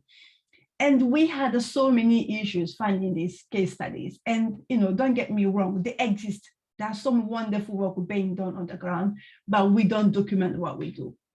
And you go to, those INGO, they have got all this, case study, what they have done in Senegal, how they did it, what the tools they use, what was the result, and so easy to find. But when you go to CSO, African Women's Group, or we don't have you could find a blurb or someone talking quickly about it, but we wanted to show what they have done, why they needed to do that, specific campaign or advocacy work. What are the strategies they use, and what was the result of that? While we had a discretionary, because we wanted someone else to know, oh, okay, so this case study was done in Gambia. Oh, we could replicate this, but how it is. So it's not just a blurb to say, we did this case study where we brought government together and to advocate on violence against women, and we got those laws passed. People want to know, how do you do it? And this is why it's so important to document our work, to document what we're doing on our website, to document those projects, and to make sure not just to give it to the donor when you do the report, but also to develop something for yourself so people could see. And we also have the resourcing, ensuring that we have got the technical, ability to make sure that we know how to, use that information we're receiving, use that data we're receiving. So I think those are some of the points I really wanted to, touch on here around the data information and the research as well. So in order for us to generate this data, we have to do research. I can never emphasize enough on this. Research is so important because so far other people are speaking for us. All the resources and research on women's rights across the continent is done outside the continent. It's done by academics from international organizations or for international universities from outside the continent. We still do our own research, but it's not as much as what is coming from outside. And we tell our story much better. We know the realities. We don't just talk from, sitting from your office and, gathering this information. Those are lived reality that is important for us to push younger people, ourselves as well, to go into research, to research the work, to kind of see why this is happening. How can we bring solution to that and make a recommendation? And this includes policy briefing. This includes, doing a strategic plan or roadmap. When in our journey for the implementation of the Maputo Protocol in Guinea, one of the things we developed last year was, and early this year basically, was a roadmap for the implementation of the Maputo Protocol in Guinea. And when we did the roadmap working together with CSO, with women's group, with government, with MPs, for them to, and with the media, they gave us recommendation during the training. What do you want to be your top priority on the implementation of the Maputo Protocol in Guinea? So we're able to put that, nicely together in the document and share that with the government. And the government now is taking that forward because one of the first requests in that report, in the roadmap, was the report of the Maputo Protocol, for the government to do the report on the protocol, which we as Macron Count accompany the Guinean government at the moment to, facilitate that reporting with the Center for Human Rights. So it's not impossible to do this, but we also have to make sure that we generate knowledge, we generate research, our own way of doing it. And when you're looking for information, like the student or young people, they go to your website, we couldn't know what as an organization you have been able to do. So I think this is really important aspect on moving forward for us to integrate research and documentation, policy briefing into our day-to-day work. I know we're all really busy and so much women's organizations are doing, but how can we make sure that this is part of our, it become our culture working? It's really important. So around the next, the final point on this is around the financial and human resources. We all know all the great things I have talked about now, we will not be able to do none of these despite all our great, good intention if we don't have access to resources. And this is the biggest, challenges we all face, whether you're a women's group, whether you're a government or a CSO. I think it's really a big challenge. How can we have the resource needed to implement, to push? A few years ago, we did training on the multi-sectoral approach we saw in Benin for government officials. And we asked them, so why do you think the implementation of the protocol is not happening? What are the issues? And they were quite frank with us. They told us, well, we're really passionate about this as much as you guys are, but we just don't have the resources to do so. And they took one example. They told us, for instance, we have the World Health Organization, that one of the success of HIV/AIDS across the continent, they said because the WHO, when they came to do their training, they came with the resources needed, meaning that as soon as the training was over, they were able to, access the resources and to, carry out activities. And they say, but you coming to give us a training and then you're not putting the resources there. So you see, even at the government level, they're quite stuck because of the lack of resources on, in the human resources. And I also remember for the 10th anniversary of the Maputo Protocol, we did a report with SOA members, which was presented at the time in Malawi for the 10 years. And the AU brought together ministers across the continent, gender ministers across the continent, to kind of reflect on where we are 10 years on, how can we, what are the things, way forward, what are the challenges? And they were all, saying the same thing. Financial and human resources, they don't have, that capacity to be able to, carry out implementation or reporting. And you all know, I don't have to, this is not a news for you. You know that the gender, ministry is the least funded, ministry in the government. So they just don't have the capacity to do this kind of carry out this kind of work. So, and the financial is really a daily challenges for all of us. How can we be a bit more, to look outside the box? What are the ways we could find to work to, to have a resources without relying on, funding? As we all know, these funders, they're great when they help us. Some of them come with their way of doing things. Sometimes it doesn't work for organization, or sometimes even leave the organization worse off because you put all your energy doing a 2-3 years project, but there's nothing to build your organizational capacity. So we also have to learn to speak out to these donors, to tell them what is important as an organization. Otherwise, we're going to be into this loophole going, back and forth.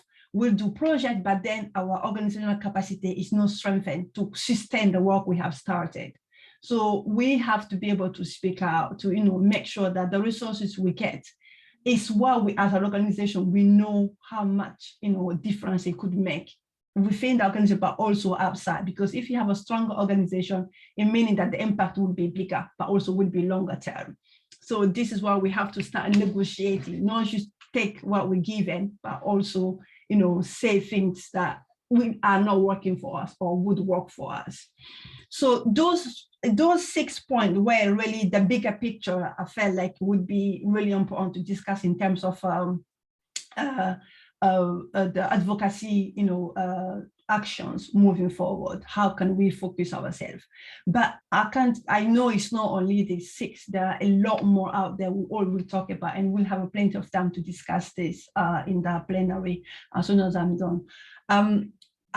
I also feel it would be good to have some targeted, to give a bit more recommendations after giving all these actions, advocacy and lobbying actions. I thought it would be nice to target some of the themes, like some of the issues, like political participation, violence against, some of the issues that we all live on a day-to-day, most of us work on, to kind of, give some recommendation on that, on these issues. So first of all, around the women and decision-making position, this is really important. If we want a woman to be, to be part, to kind of, to kind of speak for, the other women, they have to be where the decisions are made. And this, involves so many other things. We have to, the quota need to be implemented. Quite a few countries across the continent actually who are doing well on women political participation are those who are have got quota in place. And, I know there's a lot of diversions around quota, but quota should be a temporary measure we should put in place to allow women to come in the system that are restricted to them, not because they're not capable, but because of the culture that is there that stop them from accessing these spaces. But we also run the financial resources. Some countries, the resources you have, the amount you have to pay to stand for office is huge, and and a lot of the sponsor, they don't sponsor women because they feel like the chances are really little for a woman to make it into office, so they would rather put their money on men, leaving the woman without money and without fund to stand for office. So this is a big gap also. And around the laws, a lot of women candidates are, victim of violence during elections, during campaign. How can we make sure that, laws that are, if the country has got law on violence against women, those laws are actually implemented, and those who commit this violence or discrimination are punished.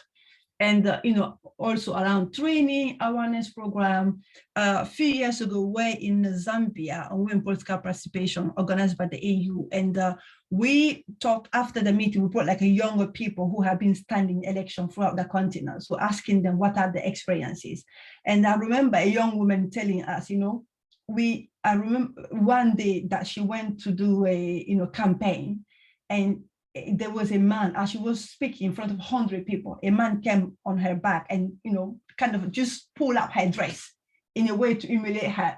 But she had that, she had the trousers underneath it. So she was fine. And she was saying the reason why she knew that is because she got training. She was told through a training that you always have to be prepared. People could come, in a way to humiliate you or to, violence. So this is really a typical example why it's really important to have women, trainings, but also awareness raising program for women who would like to stand for office, and monitoring also commitments and governance to allow women and make sure that quota is implemented if it is at the if it's a legislative quota or it's a voluntary, to make sure that these quota are implemented and all the commitment government have taken on women political participation or women decision making are actually implemented.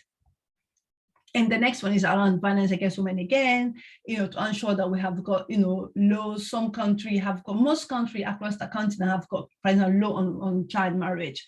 However, they all have loopholes that could allow the girl to marry before she's 18. How can we close those loopholes? That's really important, to implement these laws as they are, but not to find a way around it. But also to criminalize form of violence against women, like domestic violence, but also marital rape. This is something we don't speak about across the continent. It's really, people don't, feel like it doesn't exist, but it's a big thing for a lot of women who, even though, because a lot is said that if you are married, there's no rape, but there is rape, because if you don't consent to it, then it is rape. So this is a big issue across the continent as well.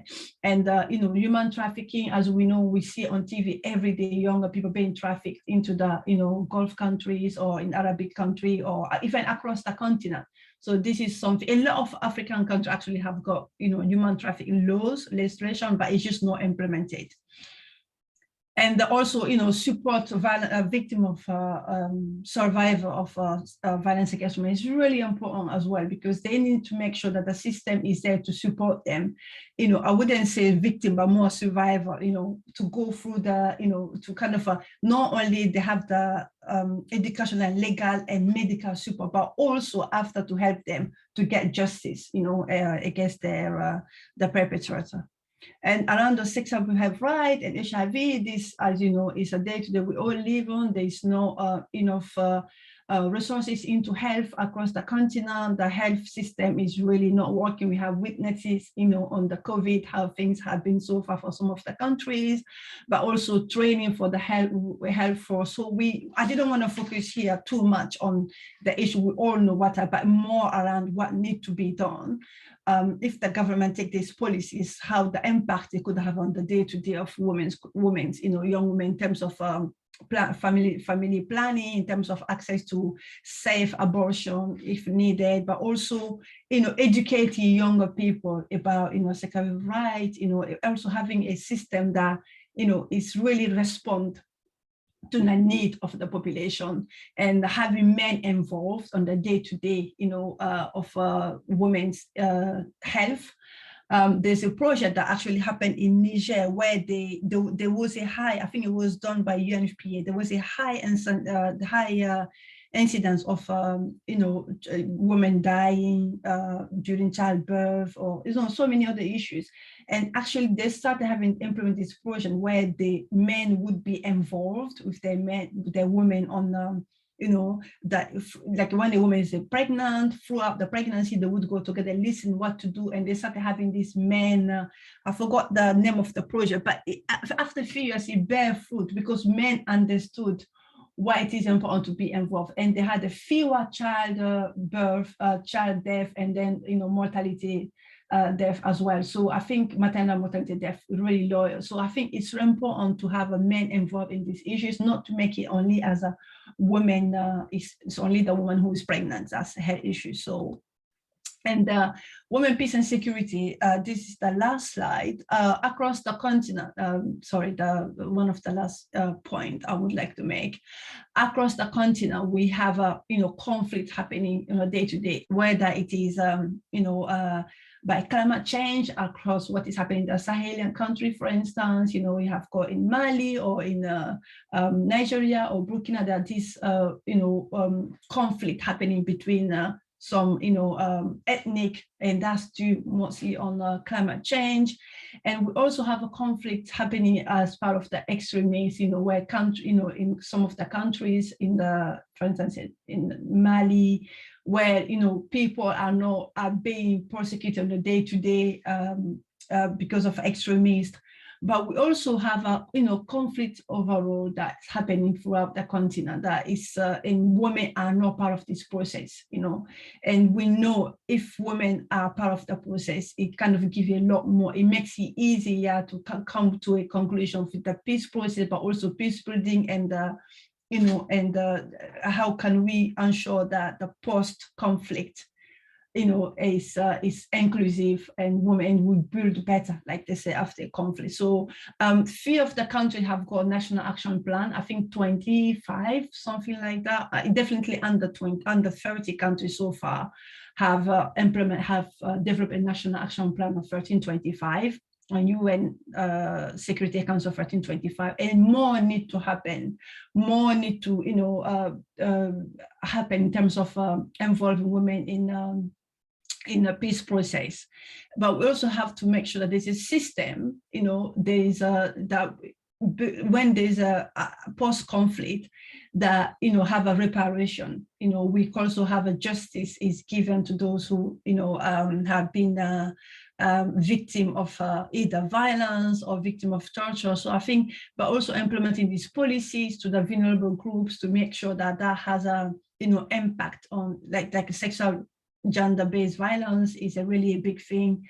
When there's a conflict, this has been for the last few decades, we have seen where rape is being used as a weapon of war, women's body has been used, to kind of fight war across the continent. So those are things that need to be stopped. But we need adequate funding. We need, more women to be at the negotiation table, at peace negotiation table. But we also have to make sure that women are part of the conflict prevention, policies, law, but also institutional mechanisms as well. So my last point is around economic empowerment. We have seen how much COVID has impacted, women's go. When we had those months where it was closed, a lot of women have got cross-trade, cross-trade, cross-country trade, cross-border, but they have been once we had the lockdown, country closed, and these women lost their where they're earning. They were not able to do their little trade because of the impact. Also, the restriction, but also the country restriction. We have seen in Uganda, for instance, what happened where women were not allowed to go out, and that was the only way because women don't have insurance, they don't have access to bank, to lend them money because bank don't trust them. A lot of them, work in the informal sector, meaning that you sell things day to day.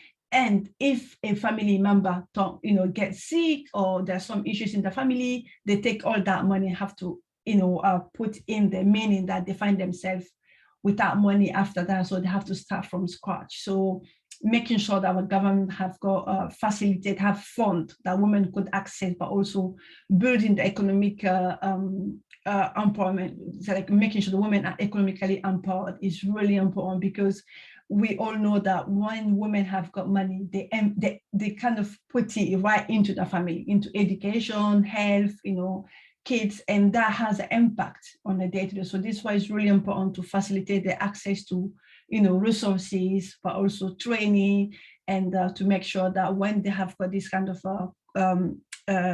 pandemic happening, we take into account that how these issues could impact women.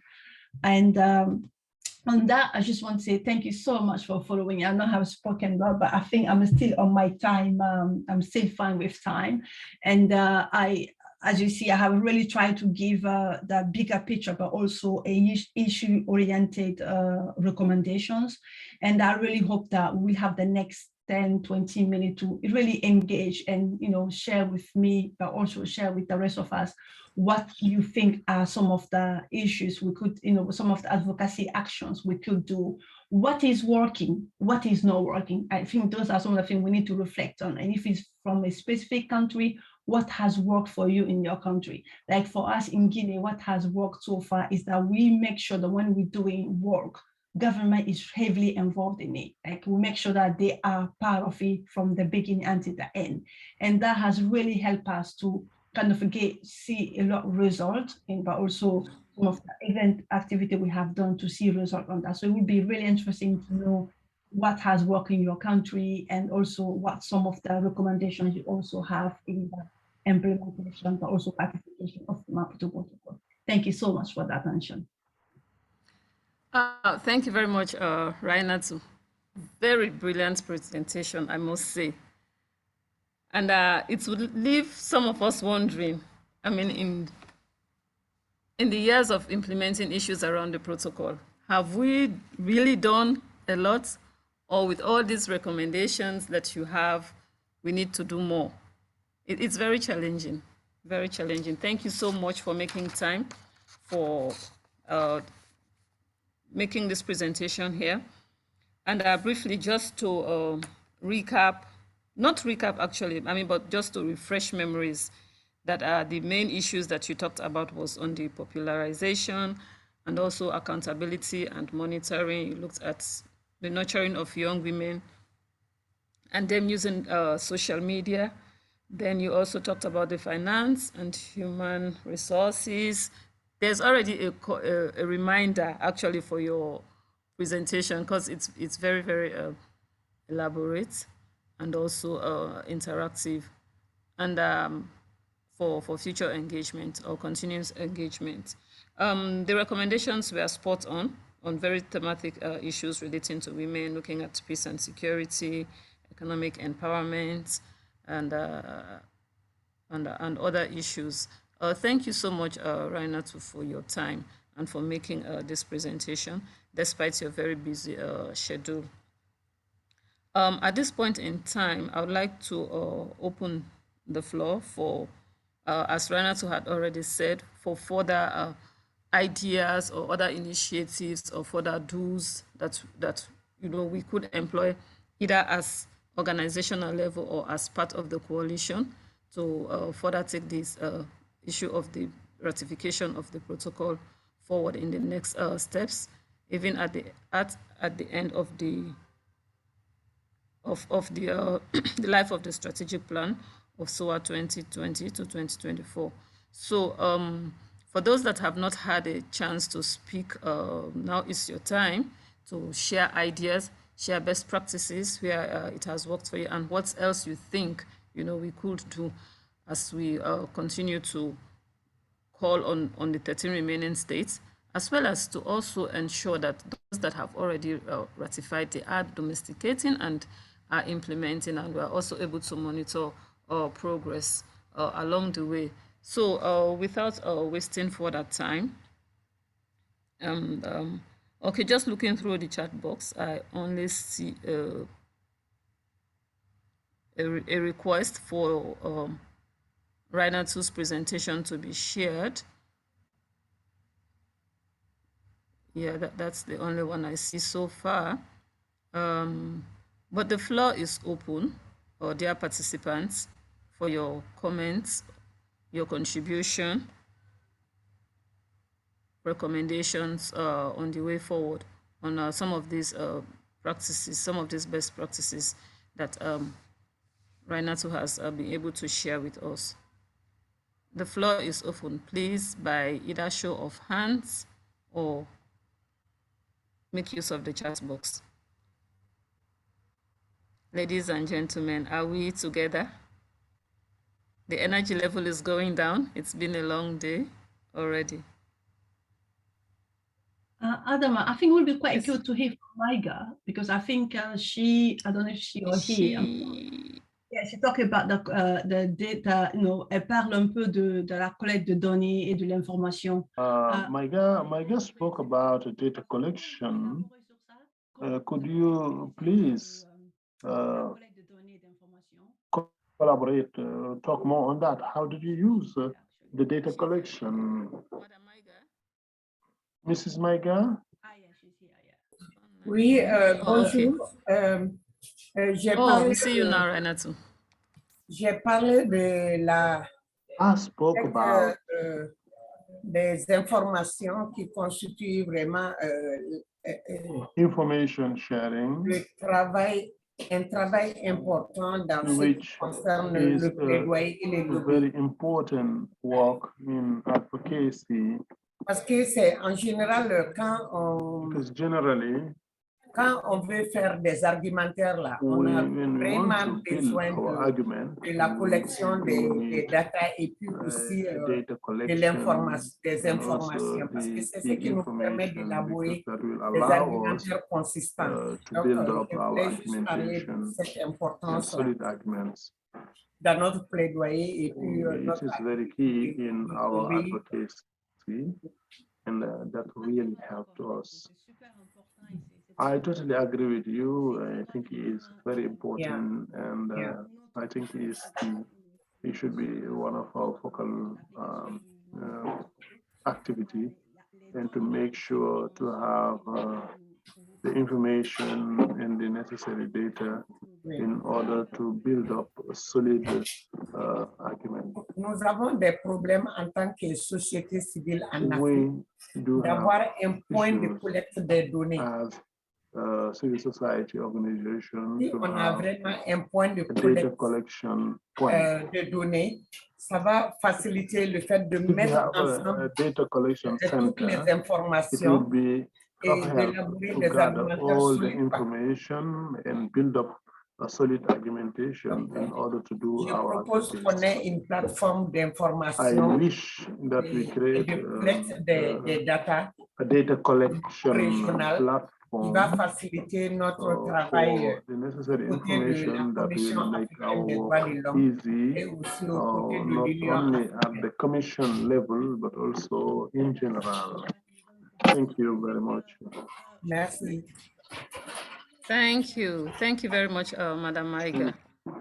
Very important and well noted. Any more comments, contributions, recommendations?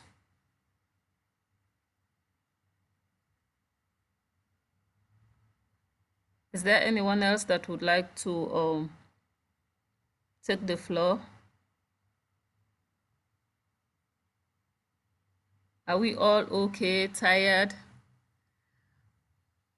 Maybe, Adam, it would be good to hear from people from their country, their experiences, what what they have perhaps done, advocacy work so far on the Maputo Protocol. If there's something they would like to share from country yes, level. Yeah, definitely, it would be good to know, what they have done so far and what's next steps, especially for those that had ratified. What was it that worked for them? It's basically a learning and sharing platform here today.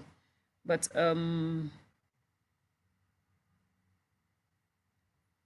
it's a bit quiet. Would anyone want to take the floor? Are we together? It sounds like it's only Raina to yourself and myself and Madam Maiga, as well as the interpreters online. Yeah? No, we are also online, Adama. Oh, really? Yes. I was wondering because exactly. Do you want to take the floor, John, from Rwanda? What experience can you share with us? Please take the floor.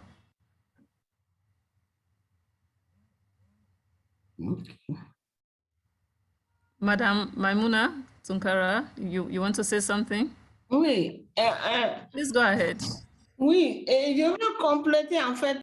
I would love to add on or what Madam Maiga just said. And she suggested a database for the civil society, which could be a good repository for the information necessary for our work. In different countries, you have members. So we can use these members to create a good data repository or data collection point that will also help us solve the issue of human resources. We can have a database. If, for example, we have a good study on a specific area, we can share it and use it as a good solid argumentation because if you have this data center or data repository, we will be able to gather all the necessary information to carry out studies. And that also is our data collection. And we have also different organizations, and some are specialized in some areas, some on education, some on women's rights and other issues. So this data collection repository will help us to gather all information from the different countries. But for me, this data platform is key for our work in Africa, specifically when it comes to women's rights, which is a very complicated sector in our continent. She spoke about a data platform for the civil society. I think in Mali, we have in the Women of Ministry of Women, you have information center. Anytime you were talking about database, they sent you there, but it's not a specialized database. And anytime we want to have arguments and ideas, we do not have the right data center. We have to use our own realities in order to build up our database. And we can use this database for two levels. Is at the population level, at the community level, we can gather information, because in our communities, most women do not know their rights, and they do not have access to information. And even if they have information, they don't know how to use it adequately. And that could be of help to sensitize our communities in order to engage the government in this work. But for that, we need financial resources in order to implement it. Adama? Yes, please. Are you with us? Yes, I am. Sit down. I still hear someone speaking in the background. Okay. All right, I think she's done. Any more recommendations?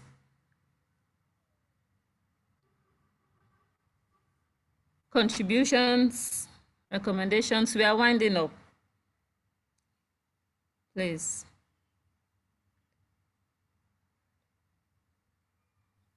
Would you like to respond to those in the meantime, Raina, too? Yeah, no, I think most of what has been said is mostly comment, which is really great. I think it's really like Madam Tunkara has emphasized on the data collection, which is really important, and it's really something that is not available. I think she talked about in Mali, for instance, there's a department that does data collection, but when you go there, it's not it's not updated, meaning that you can. So I think which is really good point. She also talked about resources, which is really important as well, because especially when it comes to data collection, you need quite a lot of money. I think this is why a lot of government don't go too much into it, because it's require a lot of resources. And for CSO to also do this, they would need a lot of resources to do the data collection. So, yeah, I think she really made some really good points. Merci beaucoup, Madame Tunkara. Je suis entièrement d'accord avec vos commentaires. Yes, thank you very much. I agree with your comments.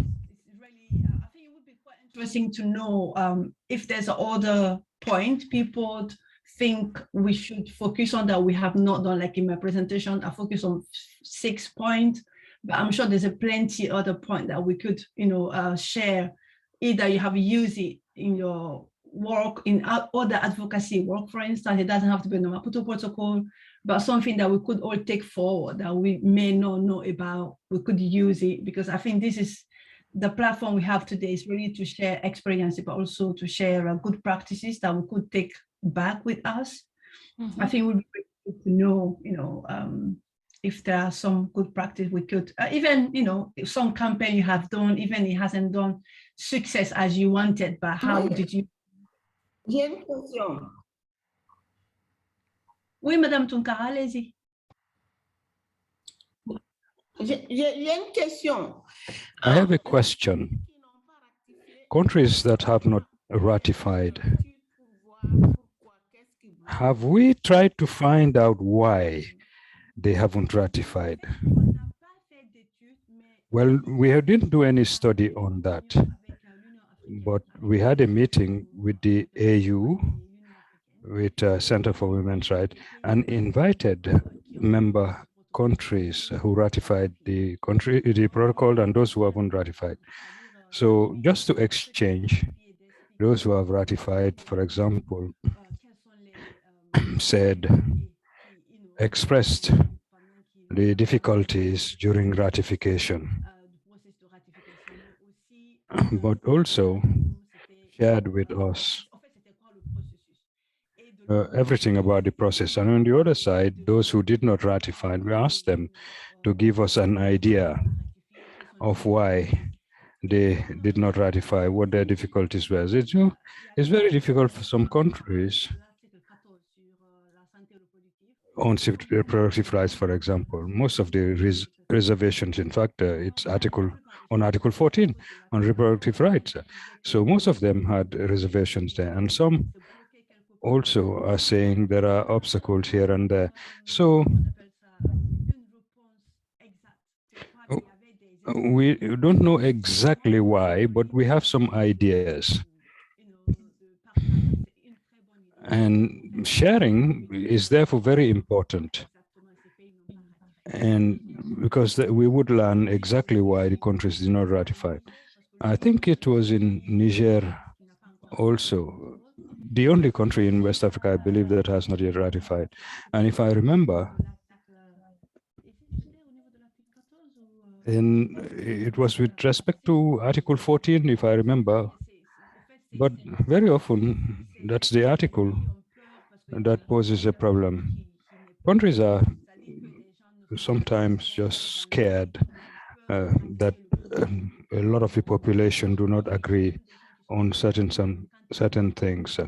And I think, in fact, in Niger, some people came out in the streets when they said when they heard the government was going to ratify the protocol. So very often it's certain provisions or articles that the country is not comfortable with. I don't remember which country, but some countries said they have all the rights, the laws, necessary laws. So they said they don't need to ratify the protocol. So we need to share also to find out exactly what is the problem there. Thank you. Yes, as you say, we experience the same thing in Mali. Maybe not Islam. Some people just do not understand Islam. But some men and women say certain things to destabilize people. And since illiteracy rate is so high, they interpret things wrongly. And you need a well-targeted study by organizations working in your country and sensitize the grassroots before you go to the top and ask for ratification. That is how you can fight against those who lead the populations astray. I talked to some women who were sharing wrong information. And when I explained the articles to them, they said, oh, that's not how they understood it. So culturally, we have difficulties in Mali. And this is how we did a lot of work with the grassroots. And community radio stations are also very, very important. and have a major role that they can play in terms of informing the masses. So you have to work at the grassroots level first. Thank you very much. Yes, the idea is to do work beforehand. People, as you say, these women, for example, they didn't even know the content of the article. So you have to work at the grassroots level, sensitizing as many people as possible regarding its content. And I do agree with you. And also for rural radio station. And this is very important to educate people on the protocol. Thank you very much. Thank you, Madam.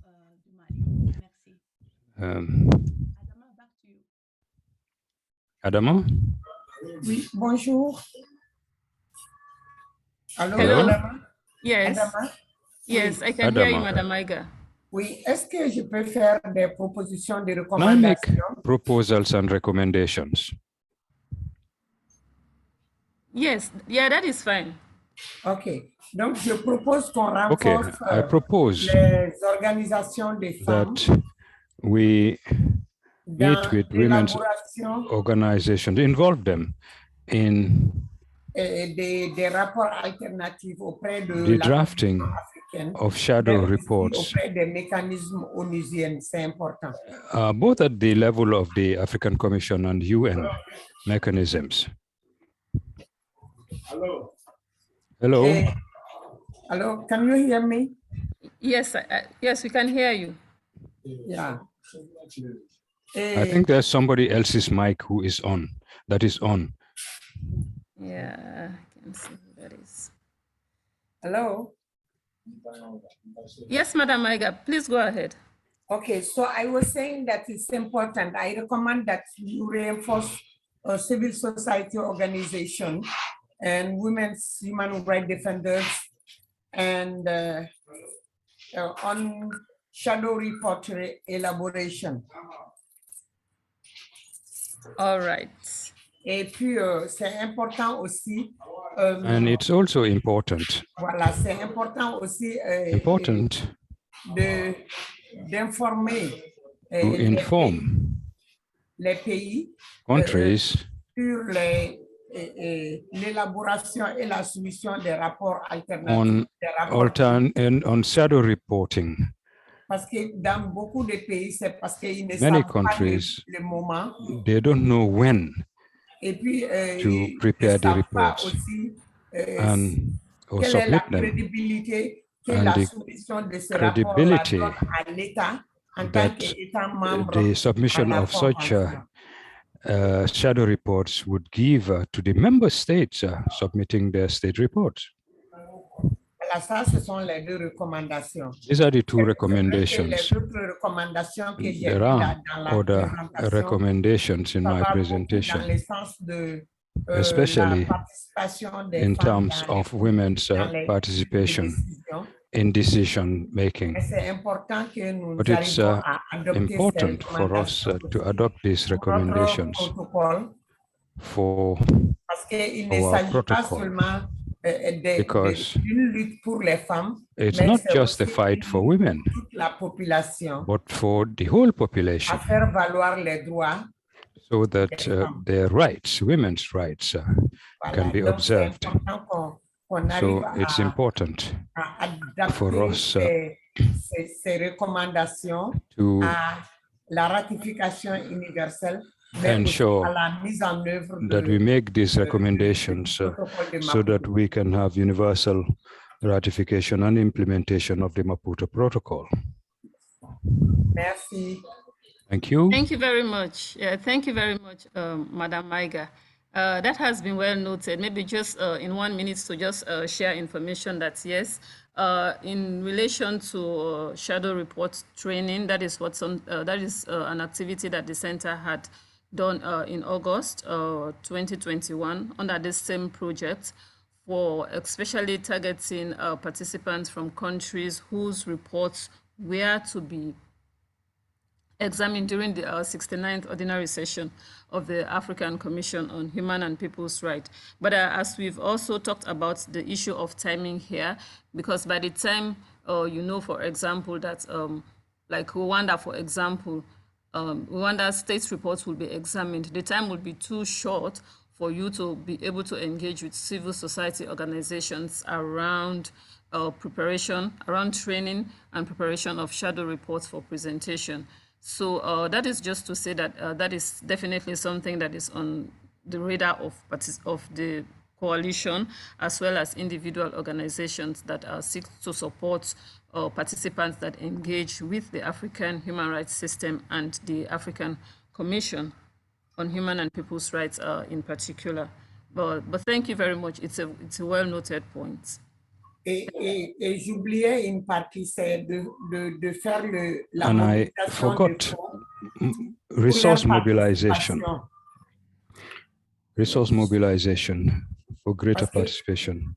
Et il ne s'agit pas seulement de déposer un Because rapport alternatif, it's not just mais a il matter s'agit of aussi d'être là pour vraiment défendre ce rapport-là. drafting Dans cette shadow reports. You have to be there, be able to travel there to present the report. Les femmes, pour les organisations, So c'est important que les organizations centres en collaboration and avec women la in coalition collaboration with the puissent vraiment coalition mobiliser des fonds should be able to pour permettre la fundraise participation to enable the des effective ONG, des participation États qui of doivent soumettre leur CSOs rapport d'État who will come with their alternatif à la commission. shadow reports to the African Commission. All right, thank you very much. Thank you, Madam Maiga. I think with that, if there are no more comments or contributions or proposals, recommendations on the way forward, and I also, sorry, don't see any new chats, any new message in the chat box.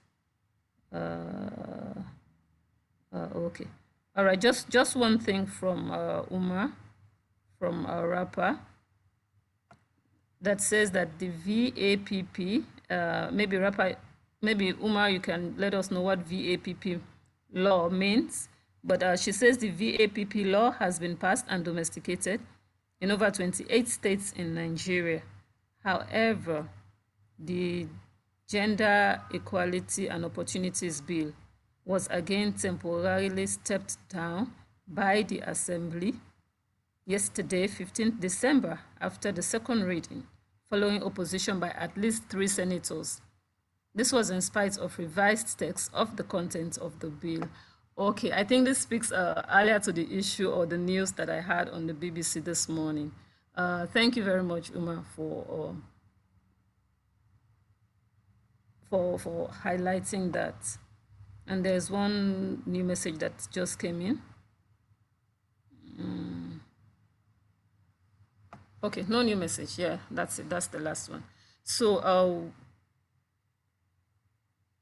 Rainatu, if you are there and you'd like to just give us your final word before we hand over the floor to Madam Foster for the closing, please. Oh, yeah. Rainatu, in 1 minute, please. Thank you so much. Yeah, thank you so much, Adam, and thank you to everyone for your kind attention. I think, yeah, I'm sure it has been a long day for all of us, but I think I really appreciate having the time to share this small, insight from my end on the action and advocacy. I hope you were able to take something out of that. Also really appreciate your input, what, were shared here, and some great recommendations as well that we could take forward. So thank you so much for, for inviting me, but also for the attention, and looking forward to more engaging. And I'm really sorry I couldn't put my video on. I did try, but it's just not working. I don't know what is happening, but I hope you just a quick, glimpse of when I put the video on. And thank you so much, everyone. Have a lovely day. Thank you. Adama, back to you. All right. Thank you so much, Rainatu. Well, I did see you for a few seconds, and it was nice seeing you again. Yeah, thank you so much for your time. Photo à la fin, parce que d'autres nous ont rejoints. C'est fini, la photo? Is it? No, c'est pas fini. Photo? No, we are not done yet. We're not done yet. We'll soon be done. You know, we crave your indulgence. We are at the final part, which is the closing of the workshop. I know you will say that, oh, the speakers this morning have just been women. Is it because it's a women's issue that we are talking about? But definitely, you know that this issue of gender equality, it's for both men and women. And for that, I would like to recognize the presence of Dr. Morisande Kouyaté, who is joining us from Guinea as as our closing speaker. And I would like to hand over the floor to Madam Foster, who will officially introduce Dr. Kouyaté. Madam Foster. Hello, Madam, can you hear me? Yes, I can hear you, and thank you Yes, very much. Good afternoon and welcome to Dr. Kouyaté. We are happy that you are able to be with us at this point. Yes, I'm sure all of us would agree that this was time well spent looking at advocacy strategies, sharing our experiences, our learnings, and also highlighting some of the challenges that we need to address. Dr. Morisande Kouyaté, Honorable Minister of Foreign Affairs, International Cooperation, African Integration, and Guineans abroad of the Republic of Guinea.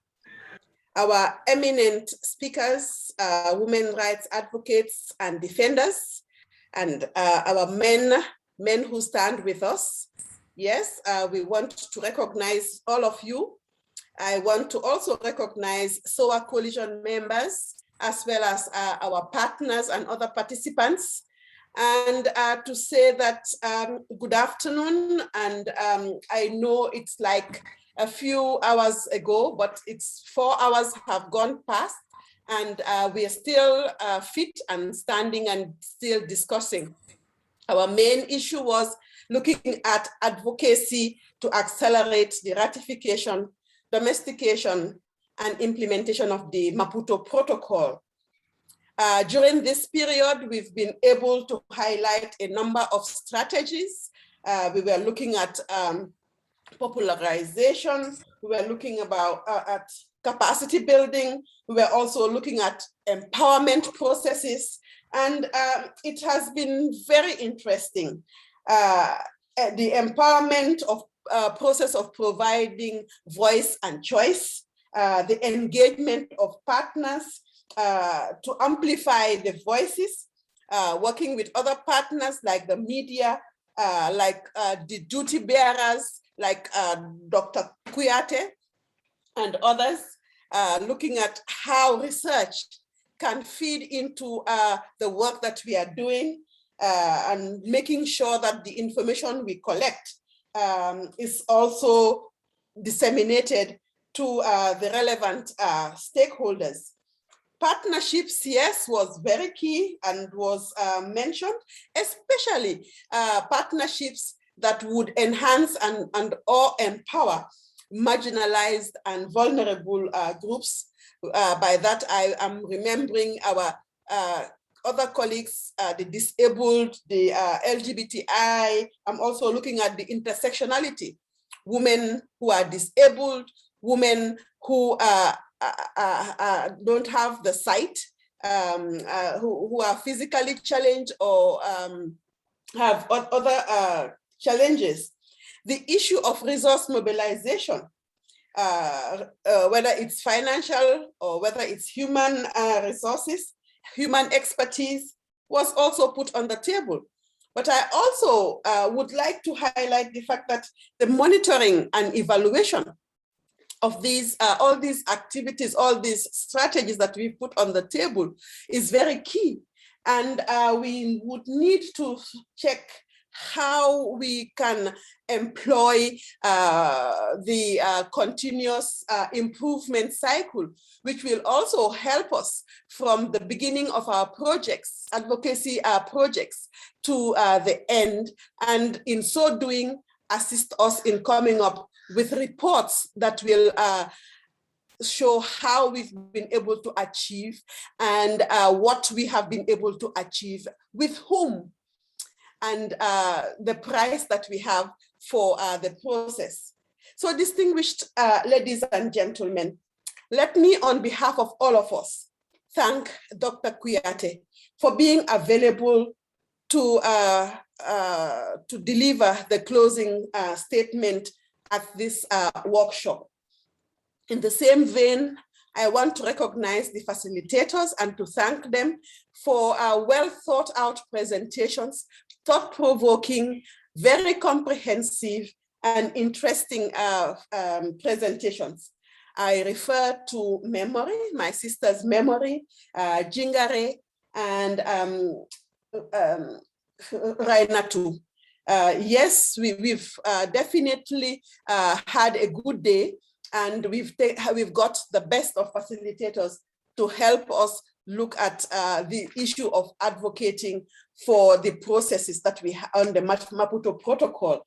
I want to highlight the fact that, yes, at this point, we still have 19 countries that have reported based on the Maputo Protocol at the African Commission on Human and People's Rights. I think, yes, a lot has been done by us individually and collectively, but let us agree that a lot more needs to be done. And yes, I hear some of the recommendations, including shadow report training to be consistent, and the need to provide resources for this process. In fact, we've already organized one this year. And if it is possible, we could consider having it annually so that we are able to carry with us those civil society organizations whose states are presenting their reports to be involved and to assist them to ensure that they are on the right path. But let me stop there and to just say a few words about our guest speaker, Dr. Kouyaté. Dr. Kouyaté is a colleague, a brother, and we have worked together for over 20 years, for 2 decades. And he has been very consistent in working on traditional practices and in promoting and protecting the rights of women in Africa. We are very happy, and let me, on behalf of all of us, congratulate him on his appointment and to say that we are very proud of him. We have taken note of his contributions to Africa, and Guinea is lucky to have one of our brothers, the men who stand with the women in this struggle for human rights of women in Africa. We are very pleased that you have been appointed, and we have no doubt in our minds that you will deliver. So with that, those few words, I would like to call on Honorable Dr. Norisanda Kouyaté, Minister of Foreign Affairs, International Cooperation, African Integration, and Guineans abroad of the Republic of Guinea to make the closing remarks. Thank you, Doctor. You have the floor. Thank you very much. You can imagine how much I'm very happy to be with you. I'm now doing the government council, but I asked the president to give me 5 minutes for you because I can't forget where I'm coming from. So be sure that my new appointment is not will not block my participation to all of these activities, for supporting the Maputo Protocol and all other activities and programs towards my sisters, daughters, and mothers. So what I would like to say is to repeat what I said when we were fighting for the Maputo Protocol. I said, this protocol is not a gift. It's the right of women and girls. So we must fight, all of us, to push our government, to push our heads of state, to push our population to consider that women and girls need this protocol, not only on paper, but in the fact. It should be done every morning, every day. We have to wake up with our mind that something must be done to respect and to implement and to restitute the rights, all the rights to the women and girls.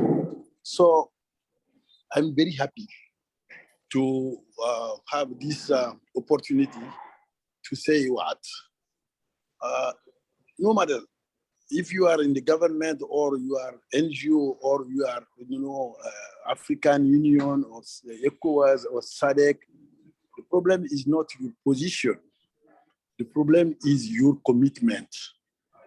That I would like to point out that we have to be always behind our sisters, not just to say we love you.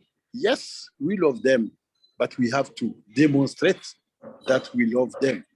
And that is not just sympathy, it's respecting their rights. So be sure that you are doing very good job now, not for your family, not for yourself, but is for all our continent, Africa. So now, just it's a closing ceremony, it's a closing speech, but it's not closing of action. I would like to again emphasize that I will stay. If you need to open any door at governmental level, let me know. I will do that for our group, for our organizations. Thank you very much for holding this workshop. And I would like to pray God to support our action and to support our sisters, our daughters and our mothers in Africa and abroad. Thank you very much. So I declare closed this workshop. Thank you. Thank you very much, Doctor, for that very, shall I call it, encouraging statement. Yes, we are happy that you've been able to restate your stance in supporting this campaign. And it's a privilege, as I said before, that you have now committed yourself to being our chief advocate with governments, with your colleagues, the duty bearers. We are very pleased to get that important commitment to you, from you. I also would like to re-echo your message that the protocol is not a gift. It is the right of all the women and girls of Africa. And there is need for us to participate, to be empowered, and to engage in issues that concern each and every one of us. Thank you for reminding us about our role in society, and also ensuring that you yourselves, as a member of the duty bearers, take your role very seriously. We thank you very much once again, and we hope we will have another occasion to have you with us. On behalf of the Solidarity for African Women's Rights, on behalf of all the SC members, the steering committee members, and indeed the African Center leading this particular project, on behalf of the participants, I'd like to thank you once again, to thank our interpreters, thank our funders, and to wish each one of us a good afternoon. Thank you very much. Thank you. Bye-bye. Thank you. Can we have our photo now, please? Can we put on our video so that we can have a photo, please, before we leave. Thank you. Thank you, Madam. Yankuba, are you ready?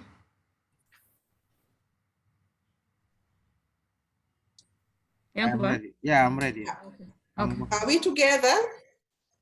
Yes. In a minute.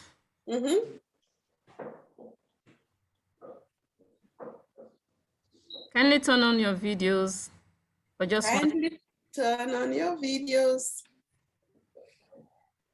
Naji, Fatima.